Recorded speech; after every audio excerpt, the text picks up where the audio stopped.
Brother, may I have some oats?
And welcome back, guys. Welcome back to some good old bangers. Today, it's going to be me and Mitch. What's up, Mitch? How you doing, good sir?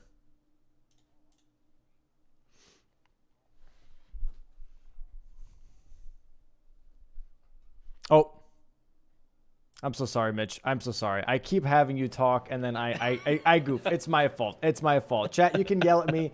You can yell at me. I'm sorry. That's my fault. He's playing a prank on me. He does this every time. You know, it's the classic. Go ahead, Mitch. Go ahead. Go ahead. I'm doing great. I'm so excited to watch some great Bingus. We are, of course, in the winners bracket. So whoever wins here gets to face Tom, and one of those two, either Tom or the winner of this, will definitely be on Team USA. But even whoever loses, you know, still has a good chance in the losers bracket. So it's going to be an exciting match no matter what. Two very, very strong players that I'm very excited to see. And somewhat unpredictable players, perhaps. Especially, I think Chris has been one to try to throw his opponents off. Blank's a little more standard, but very, very fast and hard to beat. Yeah, no, I've been loving the bracket. I'm not gonna lie, the double elim bracket has been very exciting to watch, especially the best of threes double elim. I think it's been giving us a lot of just fun things to see, the intensity that we kind of hope for from watching bingo and everything, and I expect nothing less from today as well. You know, Chris versus Blanks, I think is definitely a dynamite matchup.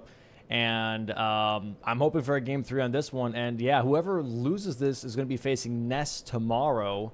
And whoever wins this, moves into the finals with versus Tom here. So that's going to be really, really interesting to see. Players look like they're about to be set up here in just a moment. Base game to DLC, I do think I give Blanks here a little bit edge on the DLC part, just because Season 4 champion of the DLC, you know, speedrunner, all that stuff. I think he just has the extra edge on that, but Chris has the extra edge on base game. You know, I think that's going to be really interesting to see as well, is how much does Chris maybe have in knowledge that Blank still hasn't learned yet? Because he mentioned like 2 or 3 weeks ago that he's been really cramming base game, but as we know, you know, you can't necessarily know everything about base game or DLC bingo within 2 to 3 weeks. There's always gonna be like some small nugget of knowledge that really just kind of like gives it an extra oomph, if you will, on some squares, you know? So it'll be interesting to see. Yeah, for sure. I've learned new stuff watching these matches, watching these official matches. I did not know there were ritual pots in the sewers on the way to Moog until I found that out in a match, and it was like, oh, yeah, wait, what? Really? That's there? And like, it was potentially a game-winning play to know that. So these little tiny things that you're like, oh, no, I know where at least 5 ritual pots are. Well, maybe that's not necessarily good enough if your opponent knows where, you know, 15 ritual pots are and can really choose to make the most efficient plays with it. So yeah, I am excited to see. I do agree. I think Chris probably has the edge in base game and Blanks probably has the edge in DLC. But also the last time I said that, the results were exactly flipped from what I thought when it was Blanks versus Pepe Jack. So, you know, we'll see. We'll see how that all shakes out. It would be very interesting to see Blanks win the base game and Chris win the DLC, and then we're like, okay, now what? Where do they even want to go at the end? But I think it's always the case too, because like you're like, oh, right, Blanks is really good at DLC, so he's probably going to win the DLC. But what have they been practicing for the last 2 or 3 weeks? He's not been practicing DLC. He's been practicing base game. Chris has not been practicing base game. He's been practicing DLC. So seeing that maybe switched kind of also makes sense, you know, because you're like, oh, you know, that's what they've just been used to for the last 2 or 3 weeks, anyways. So. We'll see. We'll see. I'm very pumped to see. Let's check in with the players, see if they're ready. Should be all set up here. Moving on in. Oh, they're kind of live, but in like a weird screen kind of live. Hold on, let me fix this for myself real quick. That should hopefully fix it. Yeah, there we go. I really don't know what to expect here. All I have is a beautiful Mr. Green on my screen. We have a starting class of Vagabond with torch and just a normal spear, I believe. That's just a normal spear. Looks like it. Iron spear, yeah. So I don't know, not the great starting class here, but we'll see them in just a moment once the players are ready to rock and roll. Is there you know, since we've done quite a few matches now at this point, is there a specific square that you really enjoy seeing players go for? Ooh, honestly, I mean, I think I'm probably kind of always partial to just Moog. Like I don't know. It's just a fun fight to watch the players do, and I think it's one of those that you know, if somebody's really good at, it just looks like a thing of beauty. And if somebody even has like a little bit of weakness on like knowing just one move or something, it's probably gonna get you killed because he just hits so hard. So it's one that it leads to some intense races a lot of the times. It leads to some heartbreaks sometimes, but also leads to some very exciting moments. So I'm pretty partial to something like a Moog. Sounds good. Yeah, that's how I feel with Melania, if I'm being honest. That's how I feel with Melania, because I feel like that fight is also like one small step, and all of a sudden it just absolutely goes south for either player, right? We've seen that. I mean, one of them is generally even Chris. Like, he said this yesterday while I was watching him. He was like, dude, I really got to learn this ghost move, the summoning ghost move from Melania, because that gets people, man. It just gets them. Like, that's like one move that I feel like is still kind of under practiced, if you will. People just hope to run away and get away from it. And it can really catch you off guard if you're in a really bad position. So we'll see how this turns out for these players. We're counting down here now, 10-second countdown for the board. See what the center square is on game one here on the winners semis bracket side. Yes, let's see. Ooh, rune level 65 center. I like That's like scary because it's one that it's like, do you go for specifically by trying to kill, you know, remembrance bosses that give a lot of runes? Do you let it happen naturally as you're doing other squares? Like, it's a very, very interesting one to play around where, you know, both of them are probably going to try to get it passively, but then at some point someone's going to go, I'm scared the other person's going to get it. Let me go kill Melania. Let me go kill Moog. You know, let me go do something to accelerate this. And level 65, that is a high level for it as well, because that is one of those variable squares. I think it can be 55, 60, or 65. Is that right? Correct. Yeah, this is the highest variance, I believe, of this square specifically. So there's going to be a lot of money. We do see some very interesting squares here as well that could give you that type of money, which is Restore Morgoth's Great Rune. So killing Morgoth here is a good chunk of cash. We have Godskin Noble and Volcano Man without statuses. Killing Rykard, as we know, is a lot of money. We have access to Melania if need be. We have Radon on the board here as well. So we have quite a few options. Kill both Estelles in the Consecrated Snowfield and down in the Lake of Rot. So that's a good chunk of cash here as well.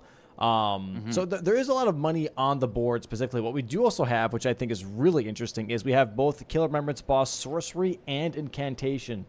So the two different versions here. We'll see how the players kind of deal with that. Is it a pick and choose? Is it trying to do both? I think that's going to be really interesting. The Sorcery one, I do really think, is stronger on this board compared to the Incantation one because you have collect 6 staves and 12 sorceries. So you kind of already are giving yourself more options while also being able to get a square on the board at the same time. So I think that feels really strong here. What do you think of the board? One thing that I notice, and it's something that I notice quite a bit, is there is a good reason to do Radon early. Not only is Radon a square himself, but there's also Killer Remembrance Boss Colossal Armament only. Something that they have a few guaranteed checks for. So I do expect we're probably going to see that relatively early. You would think, oh, Radon is like this great rune boss. Like, you probably get way set up, and then he's going to happen in the mid game or the late game. A lot of players will do him like either very first thing, or they'll do like one rush square first, then they'll go to Radon. And that is what I expect to see. As far as rush squares go, there's 3 friendly NPCs in the bottom right. That can be done very, very early, especially with this Wild Strikes on Great Omen Killer Cleaver. You can just shred through NPCs. As well as kill the Millicent Invader in Kaled in the very, very top middle. That one you can just baboosh her without having a weapon set up. And then the other one that they might go for early that I'm seeing is Somberstone Bell Bearings 1 and 2, because you want to do those tunnels anyway as a means of collecting upgrade materials for your weapons. So those are ones that I'm seeing that I could expect that they might go for as a very, very first square. Yeah, and here we go. We're starting off now. Players are ready to rock and roll. We have Omen Killer Cleaver as for both players as a starting weapon, and honestly, I'm seeing a lot of killing on this board. This is like the perfect weapon for that. This is such a good weapon to be like, okay, I can go for an early warm face if I really want to. I can do 3 friendly NPCs very quickly if I want to. Radon without summons, like all these like really early squares are fantastic. The only toughie that I see with this specific setup is Godskin Noble, because no statuses. Omen Killer Cleaver does bleed, so they have to figure out a different option to be like, okay, if I'm going to deal with Omen Killer, or sorry, with Noble, I have to have a different option just to make sure I can get that square. And it's a corner square too, so it's pretty powerful. So I'm expecting that one to be a bit delayed here just to find another weapon option. I do like the possible Millicent Invader into Radon. That could be really solid here as a starting setup. But I also like... you know, just the Somberstone Bellbearing tunnels with friendly PCs and Wormface potentially. That's really nice because we also have complete 3 tunnels or precipice dungeons. So you're completing 2 tunnels and, you know, working towards something else here. So I think overall, I like there's a lot of synergy here, pretty much, is what I'm saying. There's a lot of these clumps of synergies that are really gracing the board, if you will. We have killed 2 misbegotten bosses, right? We have Scaling Misbegotten. That's in a tunnel and Weeping. So that's another thing. So we have 3 tunnels now that pretty much are also connected to 2 different squares. I like this. I think this is going to be a volatile start for sure. I think there's so much synergy on the board that it's going to be like bang, bang, bang, bang. And we're going to, you know, shake out of the early game with maybe somebody ahead like 5-3 or something, just based on who happens to be able to get and scoop up more of those synergies than their opponent. So I don't expect this to be like a nice, easy, oh, we'll trade 1 square for 1 square for 1 square for 1 square. This is going to be some sort of bang, bang, bang that I think somebody is going to get a lead out of. I don't know how, but we might miss out on the Wendy's 4 for 4. We might miss out on that, but we do see, however, Chris grabbing the Kale Grace, by the way, and then making his way towards a Gill Lake North Grace, whereas actually Blank's taking a bit of the longer route here, going towards the Gatefront Grace instead, maybe for a quicker Greatsword weapon check. I'm not too sure. Maybe he just likes this one a little bit better. But yeah, I do think there's going to be a lot of like double ups. It's not just going to be like, oh, 1 square, 1 square. It's going to be very much like, as you mentioned, a clump at a time, you know, and that's going to create a lot of pressure for either player being like, okay, like what next clump is going to be, you know, crucial here on the board. Yeah, exactly. As far as lines go, I'm not seeing any that like scream to me that like somebody is gonna go for them. But I'm always wary, especially of diagonals, because even if, let's say, one of the squares sucks, if you just force your opponent into that, that's not so bad. So maybe something like top left to bottom right, if somebody gets a little ahead on the levels, does the duo trios, and collects the staves, well, now you force your opponent into either sorcery only, which can be tough to set up in time, or Vike, which we all know nobody wants to do Vike. Everyone tries to avoid it as much as possible. They do have a weapon with Wild Strikes, but I don't even think Wild Strikes is that good against Vike. I think he just hyper armors through it, hits you, and you just kind of die. So I don't know. That could be a scary one to force your opponent into. With Wild Strikes, yeah. Well, so, I mean, once Vike buffs himself, I believe that is the situation. So, like, if you can stop him from doing the red lighting buff on himself, you might have a good try with Omen Killer Cleaver. But don't necessarily quote me on that. I'm not too sure. I do like Column 5 here, though, I will say. The reason why I like Column 5 is because with Radon without summons, you can't just go to Radon right away. Even though we have an Altus Grace, you have to activate another Grace in Altus to actually activate the festival, which means you grab the Grace right near the broken bridge where Wormface is and the tunnel.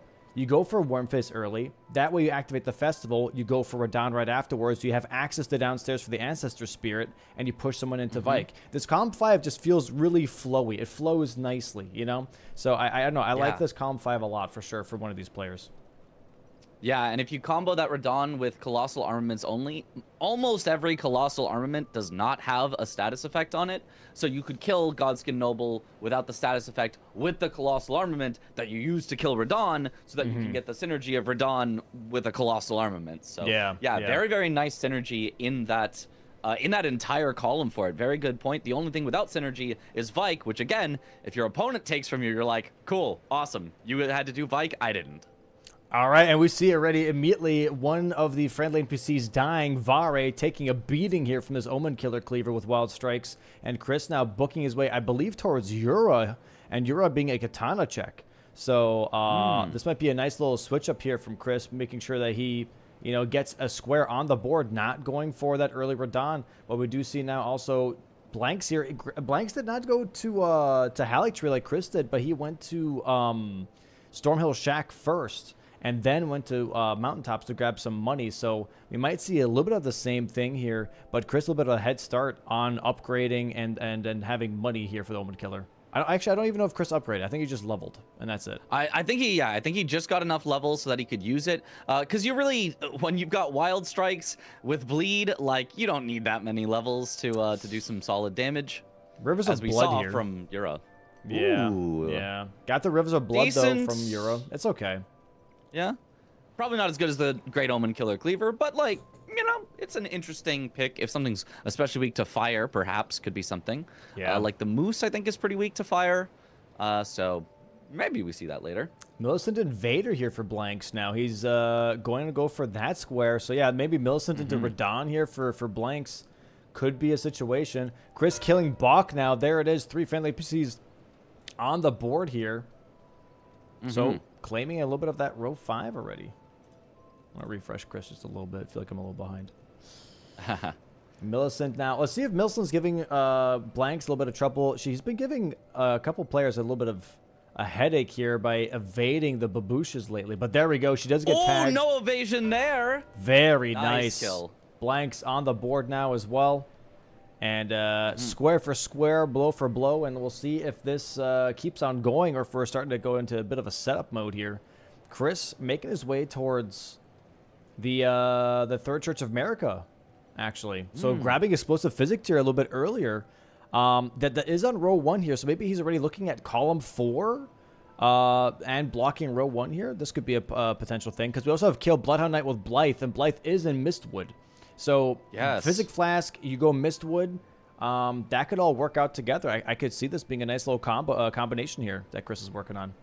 Ooh, and I think that also Blanks has seen that because he's killing Kale so that he can get Finger Snap, and he is heading to the Mistwoods. I think both of them see that this Bloodhound Knight, while summoning Blythe, could be a powerful square in position. It is along one of those corners. It is one of those diagonals, so it blocks or sets up that, while at the same time potentially stopping Chris from setting up on that column. So a very nice potential early play. Chris now going for Vike as well, but Chris might be closer in the Mistwoods. Chris might win this one, even though Blanks is also headed there. I'm not sure. It's going to be a race. It's going to be close either way. Chris is a little bit closer with this Grace that he grabbed, right? Next to Physic Flask. So this might be...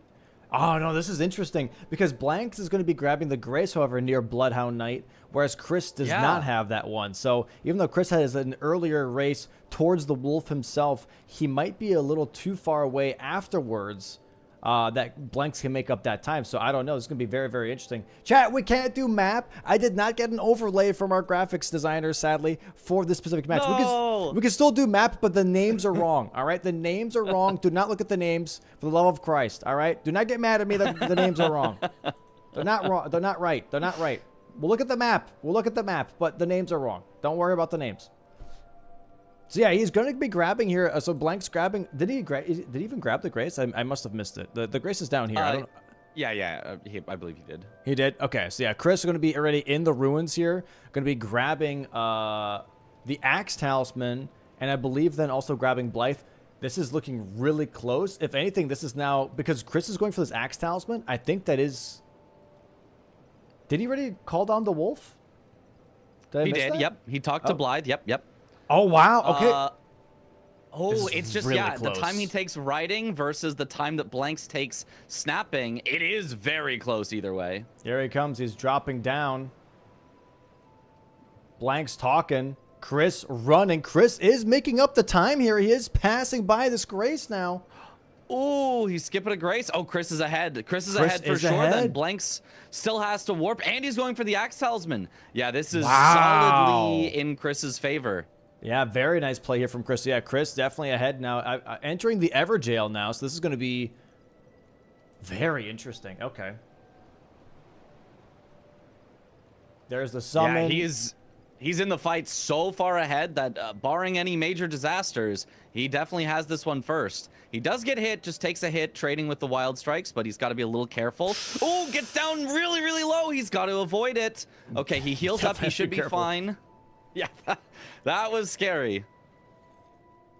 All right, dodges the attacks here nicely. Charged R2 to try to get a stagger. Does not get it. Watching. Oh. Ooh, nice bleed. Blythe just still Blythe, watching. He just watched. He did nothing. But that does mean that Chris is going to get the square first. Blanks has been sniped on this already. A little unfortunate for him. He's wasted some of that early time that he could have used to set something else up. And we've got a 2-1 lead for Chris. Already off to a start of fighting over squares. So this is an exciting board already. And Chris already marking, by the way, there is Evergels on the bottom left here. And he also has one talisman. That's why he grabbed that Axe talisman a little bit earlier. And now Blanks is like, okay, I have to go for something else. Let me go for Altus. He might be grabbing Wormface here, if not the Bell Bearings. Yeah. I think, you know, at the very least, he also has to grab an Altus Grace in order to be able to fight Radon. That might just be what he's thinking. I'll just grab the Grace, pivot over to Radon. But yeah, a lot of stuff here in Altus. Now, do you think that Blanks maybe should have done the Evergel anyway while he was there? Yeah. Just to have one of the three? Because, I mean, he was literally in the Evergel, and it is a short fight, but I think he thinks some of this early pressure is more important. Something like the Radon synergy or getting to Wormface first, because Wormface can be a quick fight. So, interesting to see him forego some synergy of where he already was to instead try to get more. Oh, he's also going for the upgrade materials here in the Old Altus Tunnel, I think, is where he's headed to. I do believe that his reaction of quitting out of the Evergel is not very good here because, yeah, he misses out on one Evergel, obviously, on that bottom left square. But also on top of that, Bloodhound Knight is a weapon check, and we still have Omen Killer Cleaver for Godskin Noble. So that could be another option, being like, hey, like, what does this even drop for me that maybe I can rely on to do Godskin Noble with? So I don't have to check a shop, you know? So that's definitely tough in that case as well. Yeah, I mean, I think he's going for the Colossal Weapon checks. I think Colossal Weapons are very good. He already has a Colossal Weapon. He grabbed the Watchdog Staff from Round Table Hold, and he's going to get a second one in this tunnel and potentially a third one from the Troll. So he should have a wealth of options. Ooh, Great Club. I love Like Great that. Club. I love That's Great a good Club. one. Fantastic. So I don't think he's weapon. hurting on weapon choices necessarily. But yeah, I still maybe would have liked to see the Evergel completed. Yeah. Really, really cool. Ooh, getting tagged a little bit by the dog, though. He wants to live This is here, where people but quit he's out. not Yeah. going to. I was about to say, this is where people normally quit out because these knights can literally just body block you from getting away. So yeah, we'll see here. Chris grabbing a bunch of smithing stones, not going Shifra, by the way, but going for the smithing twos in Liurnia because he's going straight towards that Erd tree that drops the explosive physic. So I think he's looking at column 4 here, and if Blanks is already kind of being reactionary towards that, being like, okay, I want to get some colossal weapons to block this column 4. So very, very interesting. Grabbing some money now from Halictree to make sure that he can actually even wield this weapon. I'm assuming he's going to go for a Great Club or whichever. What was the other weapon that he had? The Colossal? It was Watchdog Staff. Oh, so probably Watchdogs. I think Watchdogs is better than Great Club, at least for Is it? base I'm actually game. not sure. Okay. For base game, I would say so. Like, there's more holy resistant bosses in base game than DLC. In the DLC, Great Club, 100%, I would say. Does the Great Club just do split holy, or is it pure physical and only the Ash of War is holy? No, it does holy. It does do holy damage. It does do. okay. I wouldn't say it's half and half. It's more like 80% physical and then 20% holy is what I would say. But still, it does have a little bit of holy on it. I really, really like it. I had a DLC match with it the other day, and it was so fun to use. It has a really nice moveset, too. It's got the nice, like, gazing finger smackdown charged R2, if you will. Not the long windup. Yeah. Those ones are always fun for me. It's part of why I like the chicken wing is fun because of that. Just hold it above your head and let gravity do the work. Yeah, It's a exactly. very fun animation. Oh, a nice stagger here on the Erdtree Avatar. Chris really focusing on this explosive physic boss, which makes sense. It is a rush square. It is something that can really push this Com 4 and forcing Blanks to do something that maybe he doesn't want to do. Blanks maybe going for Radon after this. I would say Radon Colossal definitely would be a nice pickup. Yeah, I would say that's definitely a great play. And a little unfortunate for Chris because the line he's setting up is blocked by the most efficient play that Blanks wanted to do anyway. He wanted to do Radon. He was setting up for it from minute 1, even without this pressure from Chris. So Chris is just, you know, pushing him into what he was already going to do. So I don't think Blanks is going to be particularly scared about this. Yeah. So yeah, not a big advantage out of the opening to either player. Maybe a slight advantage Chris, just because he got that snipe. Oh, but then he gets exploded. Finish Chris off the being very retreat. greedy here. Does he get the tier though? Does he get the tier? He doesn't get the tier. The tier takes a while to pop. The boss he gets dies. the enemy felled. He might have to ride back Stake to of America. Stake of America. Stake of America. He'll be fine. He'll be fine. Bro. This actually hardly loses him time at all. Yeah. Which a is silly goober. Pretty good. Yeah. There we go. Gets the explosive tier though. Going to grab his money here real quick. And yeah, here's the thing though that I might like from Chris is if he doubles up. Explosive physic with maybe like Misbegotten here. Scaling Misbegotten. I like that. You know what I mean? Go for a tunnel, go for a Misbegotten, push that row 5 a little bit more. You know, I think I really like that. Yeah, he already has the 1 Everjail. He has collected, at least according to his marks, 1 talisman so far, which was the Axe Talisman. And so yeah, if he went for Everjails, Misbegotten bosses, talismans, forces Blanks into Vike, that could be a strong play, right? That again, that's one of those where you just say, hey, as long as I can force my opponent into Vike, I should come out of that with an advantage, because a lot of players are just not comfortable with Vike, and it's possible to die 2 times, 3 times, 5 times. You kind of hate to see it, but at the same time, you kind of love to see, you know, your opponents or one of the competitors making a play that really gives them a big advantage by forcing their opponent into into something like that. It's always a nice check for sure. And here we go. A great club versus the Falling Star Beast. Lots of nice charged R2s happening. Axe Talisman is equipped. So we're seeing a pretty quick fight here. We do get a Somber 6 from this as well. So this is a really nice pickup here from Blanks in general. I do think he's upgraded past it, but I'm not 100% on it. Although I believe Great Club is actually smithing, is it? Great Club is not smithing, I believe, because the Golden Land. Oh, does die though.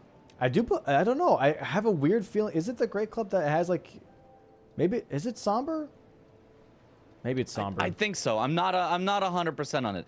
Chris is just trying to cash in on his explosive with the Bofa. This is a cave, which is unfortunately not a tunnel or precipice. So no real synergy to speak of here that at least I can see on the board. Bomba. There we go. Boom. Nice square here from Chris. A boss explosive physic. Sadly, not a synergistic play here with Bofa. A tunnel would have been a little bit better, but he was maybe assuming that that's contested, so he went for it, just rushed it, which makes sense in this situation here. Blanks, dying to Falling Star Beast is like, okay, I'm not going to do that right now. Again, I'm going to go ahead and just get set up a little bit more here. So I can actually do this Colossal Armament, I'm assuming, versus Radon. So he's grabbing the Smithing 2s, grabbing Smithing 3s here in Shifra. Chris now could do a fake out. You know, have the column 4 and be like, you know what, I'm going to do actually row 5. I like that way more. That could be a solid move. Could be a solid move, but currently Liurdia now here for Chris. Switching back to the Omen Killer. Now left-handing it and going towards another Evergel, maybe going for a Don. I think he is looking at row 5, maybe? It certainly could be. For row 5, there is actually a talisman he did get from Bofa. Bofa does actually give a talisman. I forgot about that.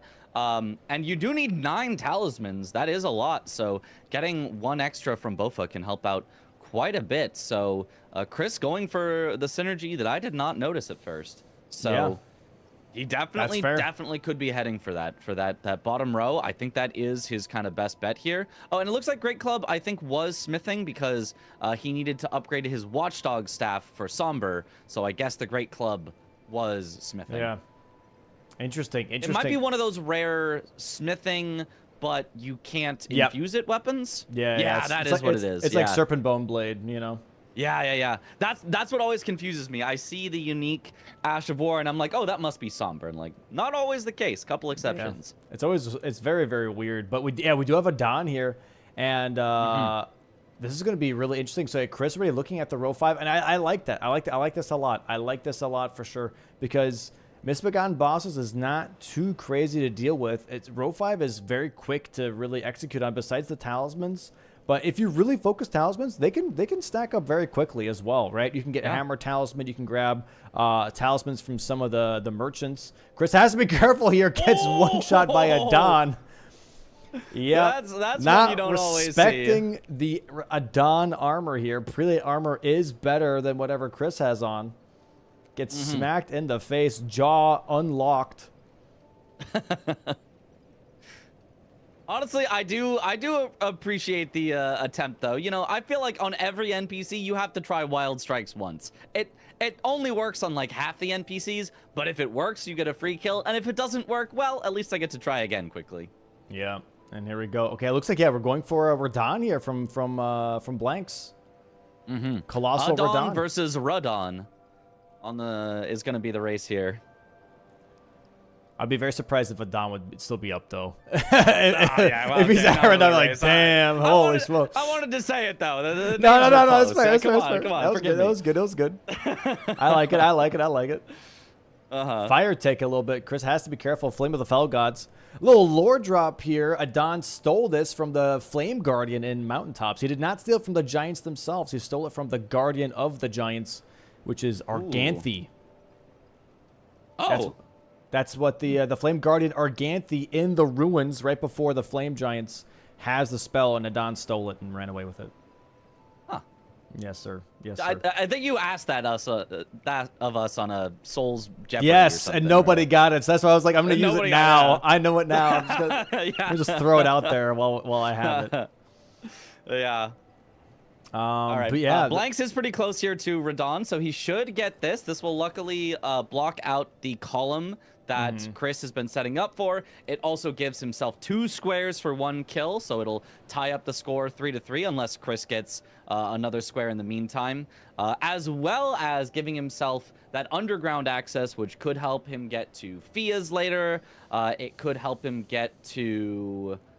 Honestly, actually not that much on this particular board. This board is not a very underground central board, but yeah, it's always nice to have access, but in this case, I don't see too much that he'd want. I guess he could do an Ancestor Spirit well down there, but he could also just do the one in Shifra, so it's not like Chris would be hurting to try to contest that later.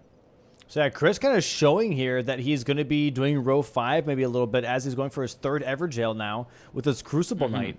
Whereas Blanks, yeah, is focusing on that Radon Colossal armament only. And once the jails are taken, he is already putting Blanks in a little bit of a weird spot. But Blanks also technically in a good spot because after he kills Radon, he does have access to Crucible Knight Misbegotten Duo, right? So he could technically block out that Misbegotten square a little bit quicker maybe than Chris can. Unless Chris hasn't really gone to Altus yet. So he could go through Redmane Castle and then do the duo fight himself. Right? Oh, that's a good question. I don't remember. He hasn't gone through a lot of the places that you would expect someone to go for Altus. He hasn't gone through Old Altus Tunnel, I don't believe. So maybe he's had no reason to go to Altus just yet. Yeah, he's going Altus right now. He's actually going now. The festival doesn't activate until he touches a grace, though. So he could still technically go to Redmane Castle and do the duo fight for Misbegotten Bosses. But he's not doing that right now. Okay, really interesting. Radon here now. What, you can actually grease the Great Club? I did not know that. That's cool. It's non-somber. I think, can you grease every non-somber? I don't think you can grease Serpent Bone Blade, right? Oh, it does have the natural like double slice or whatever poison on it. Yeah. I don't think so. That's crazy good then, actually. So yeah, Rot Grease here on the Great Club and Strike charged R2s here. Very, very nice for Radon. Already in the phase 1.5, about to go into phase 2 here. Maybe another stagger, actually. Stagger. Well, he already got one. He already got one. A little ridiculous if he got a second, but I mean, it seemed like he might have. It seemed like he was close. That is crazy. All right, here we go. Radon coming back in, saying hello. Rot's still ticking, which is always really, really nice. Going for some nice damage now. Not the best damage, but it's getting the job done. He might get a stagger here if he gets an R1 in there.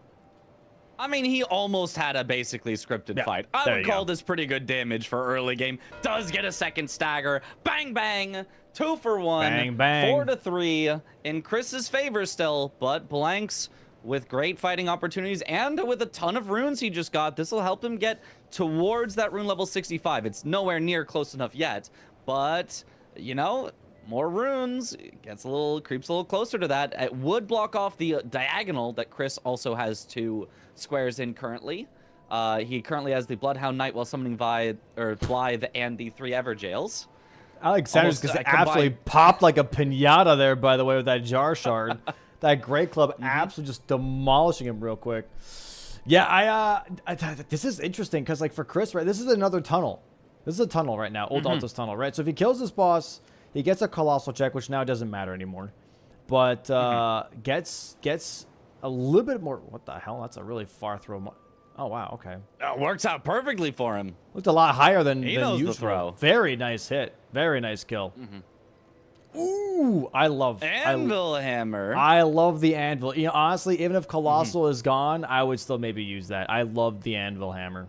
It's so fun. Yeah, I think it's really, really, really good, and it's got that kind of DLC weapon buff of, like, a lot of the weapons in the DLC are just really, really good, have really, really high strong attack ratings. Yeah, very, very. It does nice. take a lot more stats than a lot of other Colossals do, though.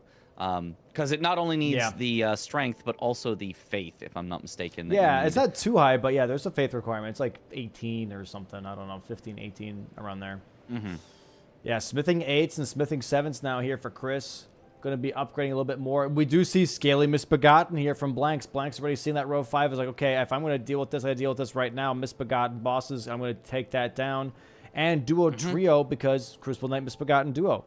So I think he's going to do those back-to-back, like I mentioned, to block out that row 5, which makes sense. And Chris, I think, is okay with that block because it allows him to upgrade. It allows him to get a stronger weapon himself. Gives him some time. Yeah, they're kind of trading off. One person's doing squares while the other's upgrading. And it has worked out way more even than I expected. I expected somebody to find some way to, like, push heavy on the pressure early, but it looks like both of them are just getting upgraded, getting squares, trading off, and I think very soon we may have our Wendy's 4 for 4 back. Hey, yeah, Rivers of Blood here being dropped and picked up. Actually, Chris using Rivers of Blood. I'm actually a little surprised. A little surprised. I think that might just be for the cheapest Somber upgrade he had available. You know what? Maybe. Yeah. Maybe. We do see, yep, Blanks running to Jaren now. Going to be going for that Misbegotten bosses square and duo trio bosses. He does have one tunnel now as well with that Misbegotten boss. But I'm not really sure that's really on his mind just yet. Chris here now looking to maybe going for Wormface or grabbing another tunnel, Somberstone 1 and 2. I really expect this is going to be Wormface. It is Blanks that attempted the tunnel earlier, but then pivoted out, I believe. So I don't think either of them have done it yet. And if you're going to do one of those first, I think it would almost always be that you do the Falling Star Beast first because it gives the more important upgrade stone if you needed it. So you could do it in the reverse order. It's just I don't see it in the reverse order that common. So I expect this is a Wormface. Yeah, that's super fair. That's super fair. Ooh, nice damage on the Great Club. If he just gets one stagger here, he might be able to turn it into a full kill here with the extra damage and then the riposte. Oh, there's the stagger. It doesn't even take the riposte. I'm surprised. I think he could have killed with the riposte and then a follow-up attack, but instead he's going to have to get one more after this charged R2. Nicely done. All right, Blanks with a great kill on the Misbegotten Warrior. Does not have to fight them at the same time, so he should easily clean up this Crucible Knight, barring any big mistakes. Ooh, like That's that, a big though. He doesn't hit. get down to half health. That's a big hit. He's not healing. He's staying in the fight. Okay, there he goes. He baited out a shield slam so that he could go for it. Chris is going for worm face in the meantime. Chris gets a stagger on the worm face really, really quickly here. Cleans him up with the wild strikes. Misses though. Chris has to be careful. So does Blanks. Blanks is at 10% health. Okay, he finishes off the worm face. Now it's just down to Blanks. He knocks back the Crucible Knight and heals. Okay, Blanks should be fine here as well, but he's got to be careful. He's out of flasks. So even though he's nice and healed up, he's got to play this super, super safe from here. Nice dodge on the charge through. He's getting stalled out a little by the Crucible Knight. This fight has not been going so well for him, but let's see if he can clean it up. One more charge through. Oh, the double tail slap. Nicely jump. Even jumps over it. He's baiting out this shield slam, but not getting as nice of a punish as you'd like, because Colossals, you can't just strafe around it, but he finishes it off. Very nice. 2 misbegotten bosses. That is also 1 duo trio for Blanks. And for a moment, it was 5-3. We did not get our Wendy's 4 for 4. Not even close. Not even close. Very unfortunate. Not even close. Very, very unfortunate. But that's all right. We have 2 more games potentially to get that. But yeah, now it looks like, okay, Chris is going for tunnels here, but so is Blanks. So is Blanks. They're both chasing behind him. Yeah, Chris already has 1 tunnel or precipice marked. Which tunnel did he do? Oh, Old Altus Tunnel, because Blanks died in Old Altus Tunnel. Chris finished it. Chris ahead on tunnels, but it's anyone's game as far as the Somberstone Bellbearing 1 and 2 goes. So they might trade squares here, or Chris might just like totally snipe it away and get both. Chris sadly missing the finisher on that Omen Killer Wild Strikes, trying to build up poise on both Crystallians here, but very, very nice fight here though from Chris. He's going to kill this boss right while Blanks is entering. Blanks, however, does have a strike weapon, so this is going to be a really quick fight for him. So Chris now just has to make sure that he gets to Falling Star Beast as fast as possible, because I don't know if Blanks has the grace in the tunnel. If he does, he could catch up to Chris very, very quickly here. I think he does, because he's been there before. I mean, it's possible that he would have not grabbed the grace, but I would have expected that he would grab it. That is a dangerous boss that I think most people would grab the grace for, but maybe he didn't. Maybe he thought, nah, I'll be fine. Blank's also doing huge damage with this strike here, so like he doesn't even need to fully break the Crystallians in order to just kill them like that. Chris not going for it though. He gets 1/2, or no, this is the fastest way to get there, actually. He is going for it, but he's taking the trap chest. So if Blanks ports there, they're like almost tied. Yeah. No, Blanks has to take the trap chest again. He did not grab the grace while he was there. Wow. So Chris is ahead. That's crazy. Yeah, Blanks turned the Crystallians into pop rocks, but sadly doesn't have the grace in the tunnel. He's not even going for that one. He's going for the Stone Digger Troll Tunnel here instead. Ooh, and Blanks has marked that he has 2 tunnel or precipice dungeons already. I'm not sure what his second one was. Ooh, this is interesting. Chris heading for the synergy here. If Chris gets this, he gets the Somberstone Bellbearings and tunnel or precipice dungeons. Of course, he did Mourn Tunnel for the Misbegotten. That's right. We mentioned that Chris earlier. is missing the ladder skip here, which is costing him time. Oh my God! He got the hard part landing, but then he got a little too anxious. Tried to send it immediately, did not work. Just go around, Chris. Just go around. God. There it is. Oh no! No! This could absolutely lose him the square, because I think he was ahead. But now Blanks just has an easy stroll through an easy tunnel, and I think Blanks almost certainly cleans this one up first now. Yeah, Blank's going to be getting 3 tunnels. However, Chris is going to be getting Somberstone Bellbearings 1 and 2. So they're kind of trading square for square here rather than Chris having a double up.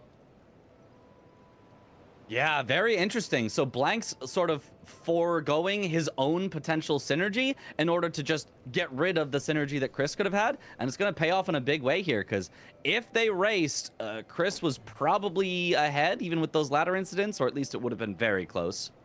I do like this play, though, from Blanks, is that he's rushing tunnels. Maybe not necessarily knowing that he's contesting tunnels, but also this Stone Digger Troll does drop Roar Medallion, which is a talisman, and we have 9 talismans on the board still. This is still a synergistic play, even though it maybe isn't the most obvious one.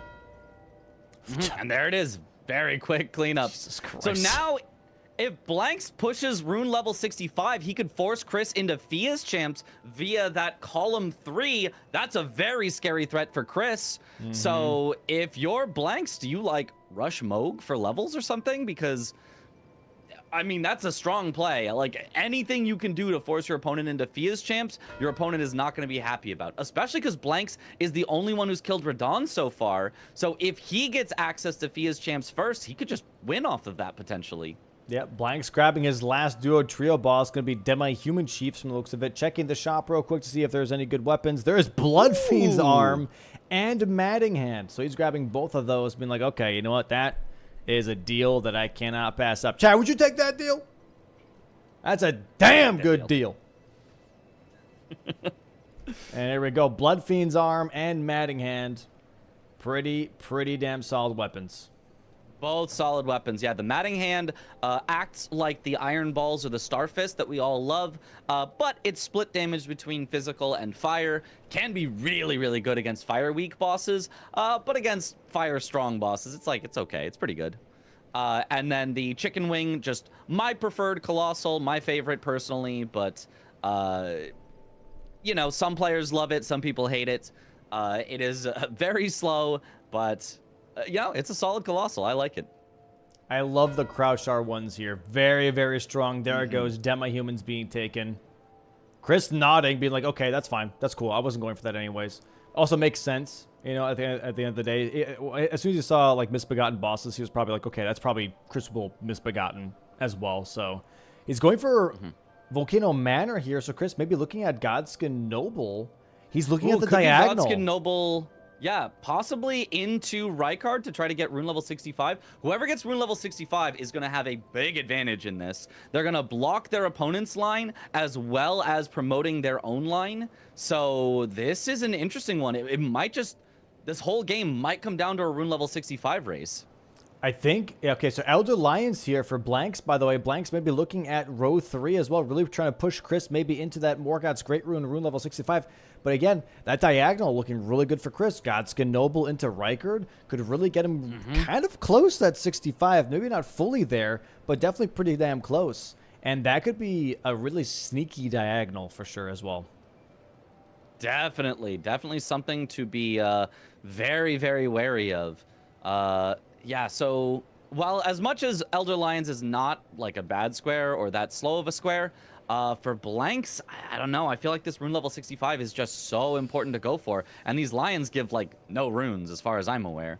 So yeah, maybe there's other priorities that he could do. Now, rune level 65 is low synergy on this board. It's not no synergy. It gets, you probably do, you know, like Rykard as a great rune, which eventually gets you access to capital for Morgoth's great rune.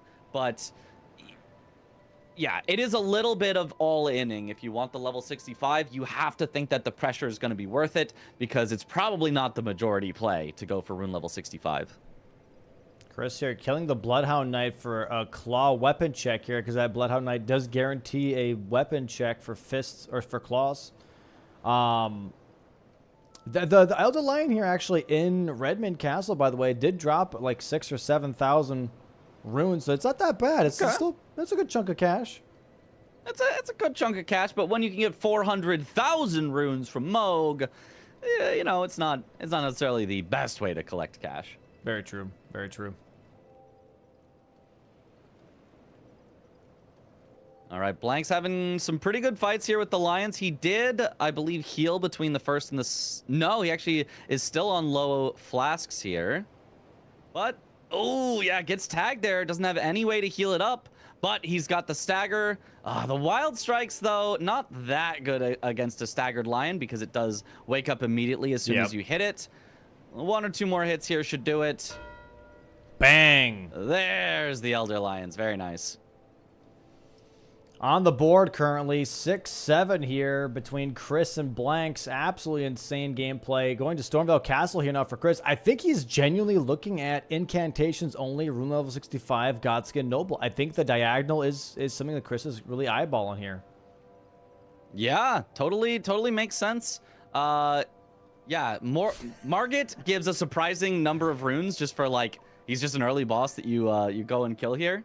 So he can just get it's like 12,000 or something from Margit. He can set himself up for the eventual sorcery only or incant only on Godric, and collect some runes along the way. You could also be going for talismans in here. There are some talismans in Stormvale Castle he could be going for. I feel like they have stopped keeping track of how many talismans they have because they're still on one on the board here. So, and I know they definitely have more than one. So yeah, we'll see what that turns into. I'm very, very curious. Mm-hmm. Yeah, I do wonder if Blanks is going to try to contest Godskin Noble at all. He's relatively set up with a lot of the weapons that he has just, not having status on them since they're these big colossal weapons. Yeah. So he would not have too tough of a time with it if he decided to go for it. Right now he's more of setting up. Ooh, he might be heading towards Moog. He just headed to the consecrated snowfield. It looks like he's heading in that direction. It looks like that might be the move here. Yeah, a second great rune as Moog gets you a ton of runes, gets you set up for Morgott later. Honestly, doesn't take that long. It's not your fastest second great rune, but it is probably the single most efficient play for runes, I think. How many runes does Rykard give? Do you happen to know? I want to say above 200,000. Okay, so yeah, if Rykard is above 200,000 and the Godskin Noble before is 50,000, I want to say, Moog still clears that with 420,000 runes, but money. That's not actually where he's headed to. He's actually headed to the tunnel for Estelle. Now, Estelle, I do not know how much runes they give, but I assume it's a very sizable chunk, so also a reasonable way to get runes. Maybe he does both. Maybe he does Estelle's and does Moog. I feel like this Estelle, it looks like this Estelle gives 180,000. I feel like. Okay. Around, it's a good chunk. It's a good chunk of cash. That's solid. That's solid. And he's not like too far in. So this is definitely a solid way to collect the runes while also having direct synergy. I like this. Moog, maybe a little more, but this one, hey, there's a square on the board that says kill Estelle, so why don't I do that while getting my runes? Right. No, exactly. Chris here grabbing a seal and incantation book as well, by the way, just to kind of open up his options. Plus 22 seal is going to be really nice. You got Black Flame, you got Catch Flame, you got Flame Tornado, I don't know. Yeah, this is probably the one I would go for last if I was Chris, out of rune level 65, Godskin Noble, and Incants if you're trying to push that diagonal. But setting up for all of it at once isn't bad either. If you're trying to kind of almost sneak it away, like do it like bang, bang, bang, being set up for all of it is pretty good. I don't know if this is going to work, though, because I think Blanks gets the rune level 65 first with the order of operations he's doing here, going straight for the high rune things right away. Yeah. I mean, hey, if Chris does pull a Melania all of a sudden, we do have quick access to that. We do have quick access, and that's what, 480,000 for Melania? That sounds right. What if he did Melania incant only? I don't think he will, but no. Imagine probably the synergy, or Moog incant only. I'm just saying.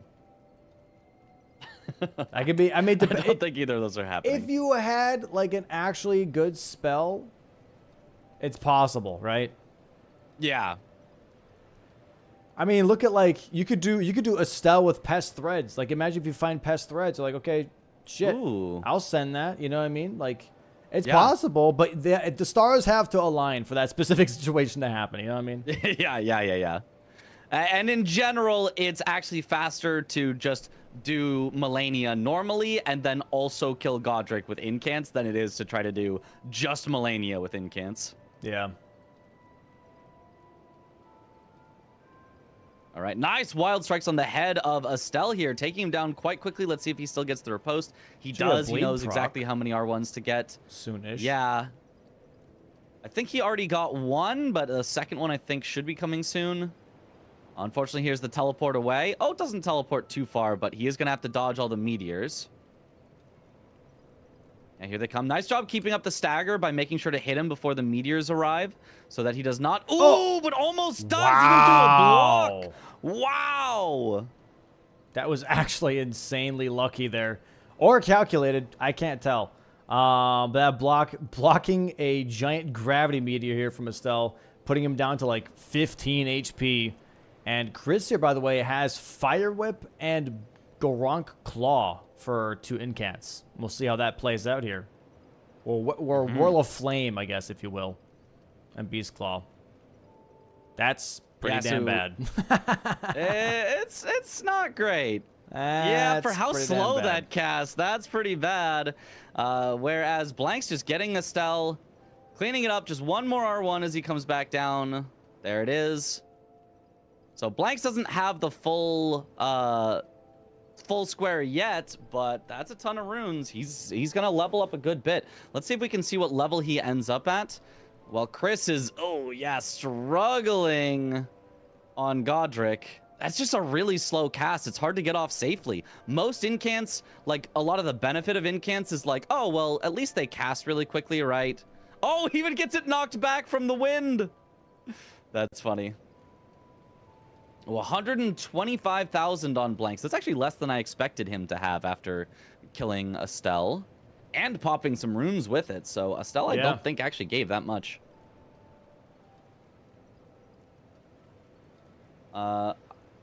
Blank's possibly level 47 currently, which is on the way there, but he's definitely still going to need several 100,000 more. All right. I'm so... Okay. Chris hasn't even tried Whirl of Flame yet. Is this seal at plus 22, by the way? I'm assuming plus 22. it is. That sounds right, yeah.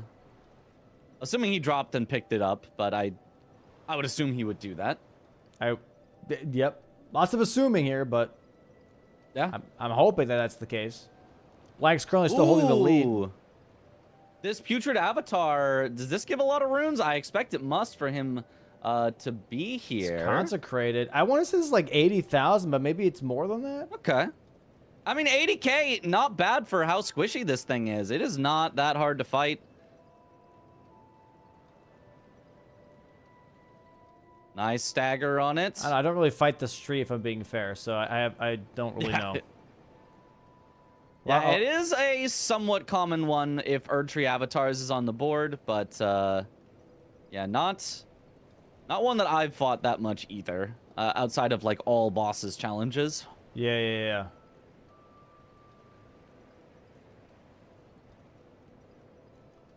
All right, Chris still doing the incants here, really struggling.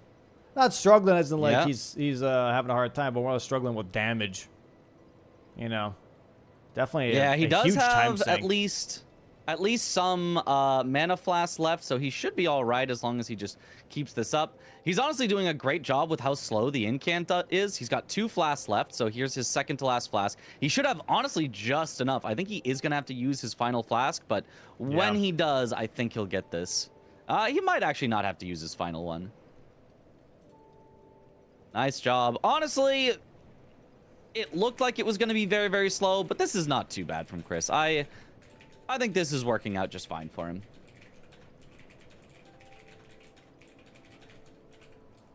All right, sends it on the nice, safe punish opportunities. Has to be careful of the wind. Again, don't send it while he's doing the wind, otherwise it just gets reflected back at you.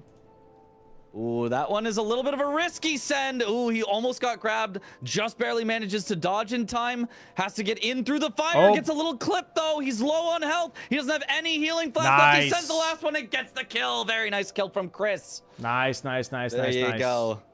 That was tough damage. That was absolutely tough damage. Yeah. Yeesh.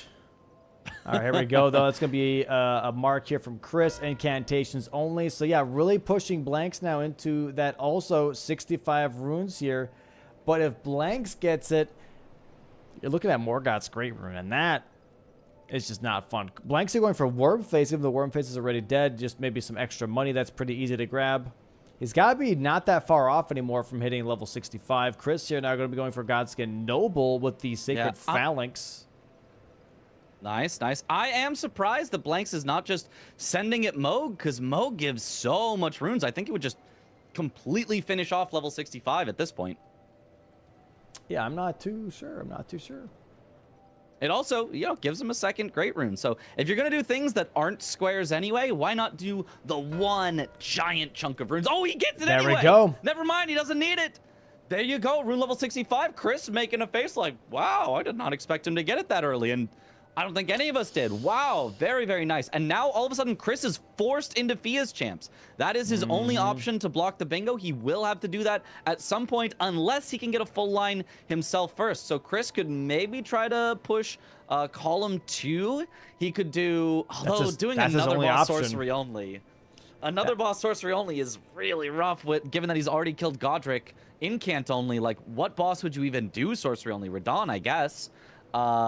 But that would give him a second great rune for Restore Morgoth's great rune, and then all he needs is talismans. I can see it, but seems rough. I do think if Blanks pushed Fia's champs right now, it would be pretty unstoppable. He could definitely do that before Chris could get his column. And right now, he's the only one with access to the underground. So Blanks has a chance to just absolutely seal this away and definitively win. But we'll see if he pushes for it. Because a lot of players, they'll get 4 in a row, and then they'll just say, I don't want to do the 5th. I'd rather go for majority. Yeah, Blanks, it's a very I common think, thing. has been one of that school. I think Blanks, Tom, CBD, these types of players are the ones that will very, very often do that. And so I'm expecting that here as well, but we happen to know Chris does not have a good way to fight to get to Fia's champs, so we'll see how it works out. Now, I mean, this is interesting because, like, if Blanks just went Fia's right now, it's a wrap, right? Yeah. Chris now, I'm not sure how far away he is on talismans. And for Chris to possibly look at column 2 here is he still has Radahn open, so he could technically do Radahn sorcery only, but it would have to be like a spell that has really low requirements. Yeah, I mean, he's getting a good amount of runes here from Godskin Noble. Maybe that would help with some requirements for a sorcery, but he already put in whatever requirements he needed for incants, so yeah, it is tough for sure. Definitely very Let's tough. see what he's looking at. Chris, I think he checking might be looking sorceries. Yeah, sorceries. Going to tops. Well, there is also learn 12 different sorceries. There's collect 6 unique staves on the board. So if he collects those as a method of getting to killing Remembrance boss sorcery only, I mean, that could be an interesting way to have a bunch of picks, which you mentioned earlier. Yeah. So maybe sorcery only wouldn't be so bad if he has that many picks. Surely he finds something that's decent. Low requirements, high damage, low mana cost, these types of things.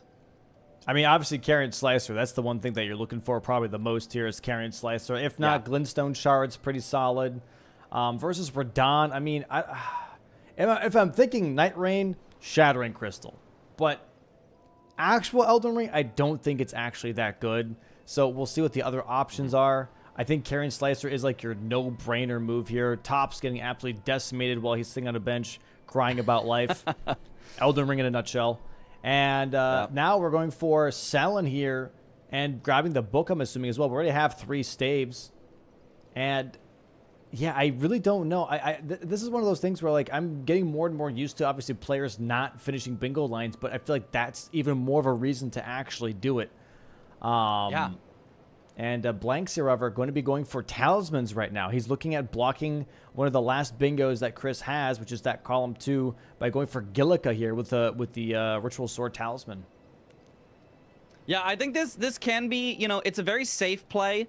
because you say, hey, if I can't get reverse bingoed, maybe then I'm free to go to Fia's. He did see that Chris marked Godskin Noble, so he probably knows that Chris has not really set up for Fia's champs yet.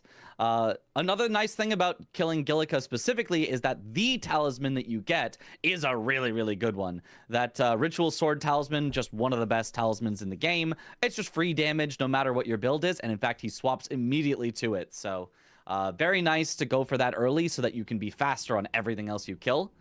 He's now heading into a catacomb that I assume has another talisman in it. I genuinely do not know for this particular catacomb.